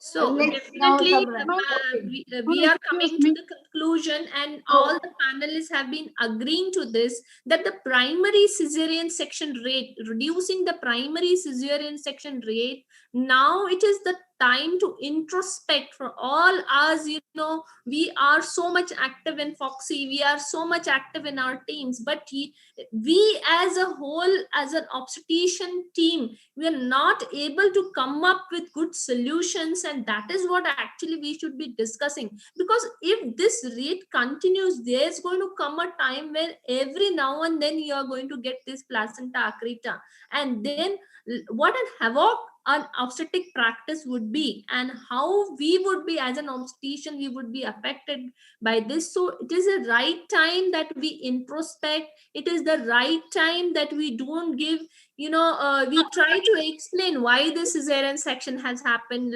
Only few days back, I was on some Foxy group, and there the obstetrician was trying to say that IVF pregnancies are increasing, the age of the mother is increasing, and so many litigations are there, and that's why there is some or the other indication for cesarean section, and that's why this high cesarean section. So instead of explaining, Surekha, I would just like you to take to the last slide before this one.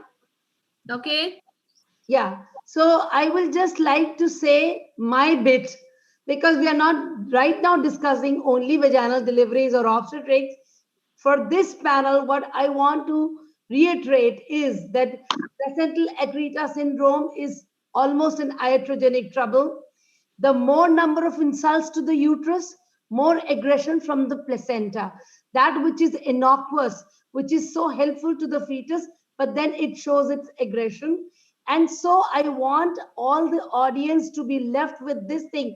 Like when we were students, we were taught, think ectopic, you will never miss ectopic. So I want to leave the audience with this message. Start thinking of placenta accreta syndrome, morbidly adherent placenta, so that you will be able to save your patient and you will be able to save your own self. Don't contribute to its rising incidence. This is what exactly all the worthy panelists and Dr. Surekha have said time and again, that obstetrics is a game of patience. If we do early inductions, we go in for more cesareans. If we are afraid, if the patient is afraid, the family is afraid, they choose cesareans, but later somebody else is going to pay the price for that unjustified cesarean section. So of course, patience, good protocols, safe, happy vaginal deliveries.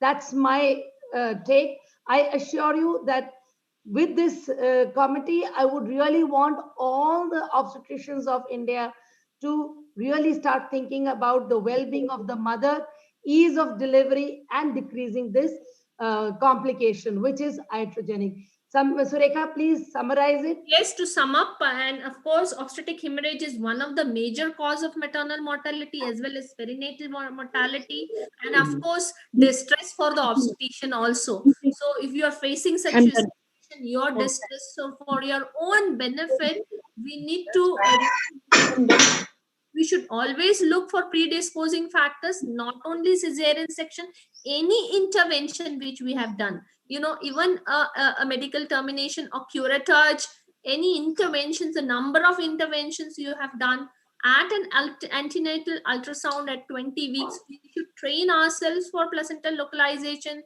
presence and absence of a retroplacental hypoechoic zone. We have already learned so well from Dr. Sudarshan. So detailed view of the placenta. Just give respect to the placenta. The placenta deserves a lot amount of respect. So kindly we should go and need for elective obstetric hysterectomy should be discussed well in advance with a proper counseling, with a proper pre-operative preparation, and centers of excellence of placenta accreta, we have to develop so that we can, if we are in standalone practice, we can refer, and if we are in large setups, then we have to develop our team who goes on dealing with such kind of cases repeatedly. So next time we we become those centers of excellence. So Doppler can add, and as well as planned C-section, and of course predict, prepare yourself, and prevent the complication, and that is what is the key to success. With that, I would like to personally thank all the panelists, Dr. Savita ma'am, who has actually contributed to all the case scenarios. So special thanks to Dr. Savita, Dr. Nirmala, Sumati, Dr. Jaymala, Dr. Girija, and for your final comments, Dr. Mitra. A very, very big thank you, Dr. Vidya and Dr. Sravana. I hope that everybody of your society and anybody who's attended have found it useful 1.5 hours. And I must appreciate the co-moderation with Dr. Surekha. She's so good, and she keeps the audience engaged. She looks so beautiful. And of course, Dr. Girija, always joy to listen to you and to have you participate. I'm sure. Mitra, my last one word, Mitra. Try to be not lonely in your labor rooms. I'm not lonely. I learned it in I also have a small practice. I learned it with experience that there has to be a friendly colleague around who will always be there for you. Yeah, of course. See, I am whenever we make a panel, especially me and Dr. Surekha, we always try to include both the scenarios, because I represent the standalone obstetrician of India, and you people represent those who are working with the team. So we have to address all the cases, all the complications, all the possible things which can happen to any one of us.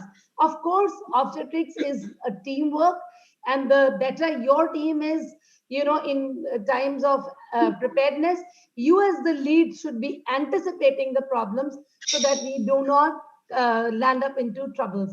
Thank you so much.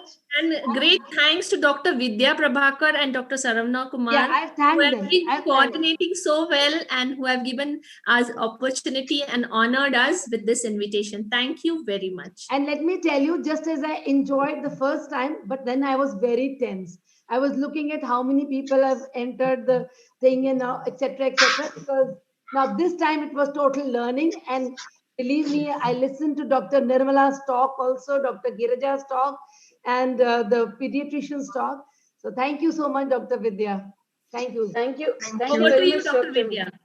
Yeah, thank you very much, Dr. Mitra ma'am and Dr. Surekha and Dr. Savita for conducting this wonderful panel. Actually, I'm sure nobody has left for lunch. They're all sitting there and still watching the program because it was so informative, and you've dealt with all the scenarios. And as you very rightly said, we should prevent this situation. That is the bottom line, and be prepared, of course. So I think most of our clinicians now would be ready to get prepared, and they would pay due importance to detection prior by using a good ultrasound technique. And they would, I think they would prevent unnecessary cesareans. Actually, at this point of time, I would like to say one more thing. I find it very distressing that many of the doctors, they may be even gynecologists, they're coming and requesting cesarean sections because they don't want to take the risk, I believe. This has become a very popular request nowadays, not even for the auspicious time. They don't want to take a risk, I believe. So no risk, they don't want to take the risk. And one of my patients told me, if Rio de Janeiro country can have 100% C-section rates, what is your problem, madam? Tell them adherent placenta is our problem. I told them, they said we are going to have only one child. So don't bother. And I want to give a round of big clapping for Salem Society. And as Dr. Sumati has said, Dr. Vidya, you have to share with us. We're going to be active on the group till you hand us all your inputs. And it was a pleasure to hear all of you. And for me, I always say that teaching is learning twice. I'm learning more than whatever I can impart. Thank you ever so much. Thank you very much, everybody. I need everybody's support so that we can take this good obstetrics, safe obstetrics to everybody. So help me. Yeah, Dr. Mitra ma'am, I would definitely like to thank you once again, because I think I'm very happy that you've been elected the chairperson for the Practical Obstetrics Committee. We will be doing a lot of work together. Girija ma'am, your experience and your willingness to share that experience is extremely important. And I think we really loved it. And Dr. Nirmala ma'am, she is always, I mean, she's the authority on the subject. And when she speaks, like, we all just listen. Yeah. So I'm very, very, I mean, I would really like to thank you from the bottom of my heart. But actually, before I thank everybody else, I think it is Dr. Sarvana's duty. Sarvana's duty. He's doing officially. So he's waiting for it. He's waiting for his cue. No. Actually, the whole team was, it was almost, I was packed to pack. It was like in a packed audience with us. I know it was an exhaustive session, but at the same time, we chose a theme for every month. And I was, it was not possible that I could cramp everything together, but everyone did a very excellent job. From Dr. Girija Wag Madam, Dr. Sendil Kumar, Dr. Nirmala Jaishankar, and Dr. Sudarshan. Then we thought we had this whole panel along with us. And it was a very excellent presentation. I was almost in many of those situations myself, because when I came to Salem, I was going around doing cesarean sections. And one worst case, it was a previous 2 cesarean. They told that it was a case of a previous cesarean section, come and do the surgery. It was a previous 2 section, hysterotomy, and an adherent placenta on table. And I did the botched up surgery, but I had to do a hysterectomy, subtotal hysterectomy, ligate all the vessels, pack, and then send to GH. Ultimately, I had a very bad name. I want to save the patient and do something. Thank you. Thank you all the speakers as well as the panelists. Again, Dr. Surekha Madam, Dr. Savita Madam, and also the technical team and the Sun Pharmaceuticals. Thank you all, and also all the audience who have been immensely benefited out of it. Bye. Thank you. Thank you, doctor. Thank you for giving us this opportunity. Bye-bye. Bye. Have a nice Sunday. Bye. One advantage. Nice Sunday, and we'll definitely meet again. My wife comes and gives me coffee, tea, and then snacks. You are lucky. You are lucky. We need to go and serve the lunch now. Everybody is getting, Thank you. Thank you. Bye, Vidya. Bye, Sumati. Mitra Madam, Surekha, Jaimala, Sharavana Kumar. Bye. Thank you for the lovely session. Thank you. आप सबसे मिलके बहुत अच्छा लगा. Thank you. Thank you, ma'am. Thank you.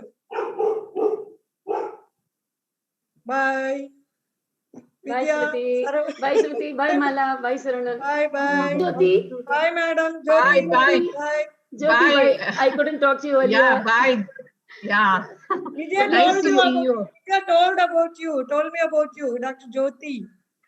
Yeah, so It's different in the thing, no? She's put on weight, I think. Yeah. No. I think she's having that light behind and all that. Oh, Yeah, next time we should Jyoti sit madam, without the light behind. Call me as an examiner. I'll come there. Manipal, Mangalore. Wherever it is. I have my friends there. All my classmates are there in Mangalore. I'm from Bellary. Okay. Bellary. Oh, where did you study? Bellary. Oh, okay. We'll call Lovely you. to see you, Jyoti. Yeah. Bye, Vidya. Bye. Thank Bye. you. It was really nice. Yeah. It was a very nice session, Dr. Sarana Kumar and Dr. Lovely. very nice. Thank you. Lovely, Mala. And I wanted to mention earlier also, you sitting in all your formal wear and all, beautiful.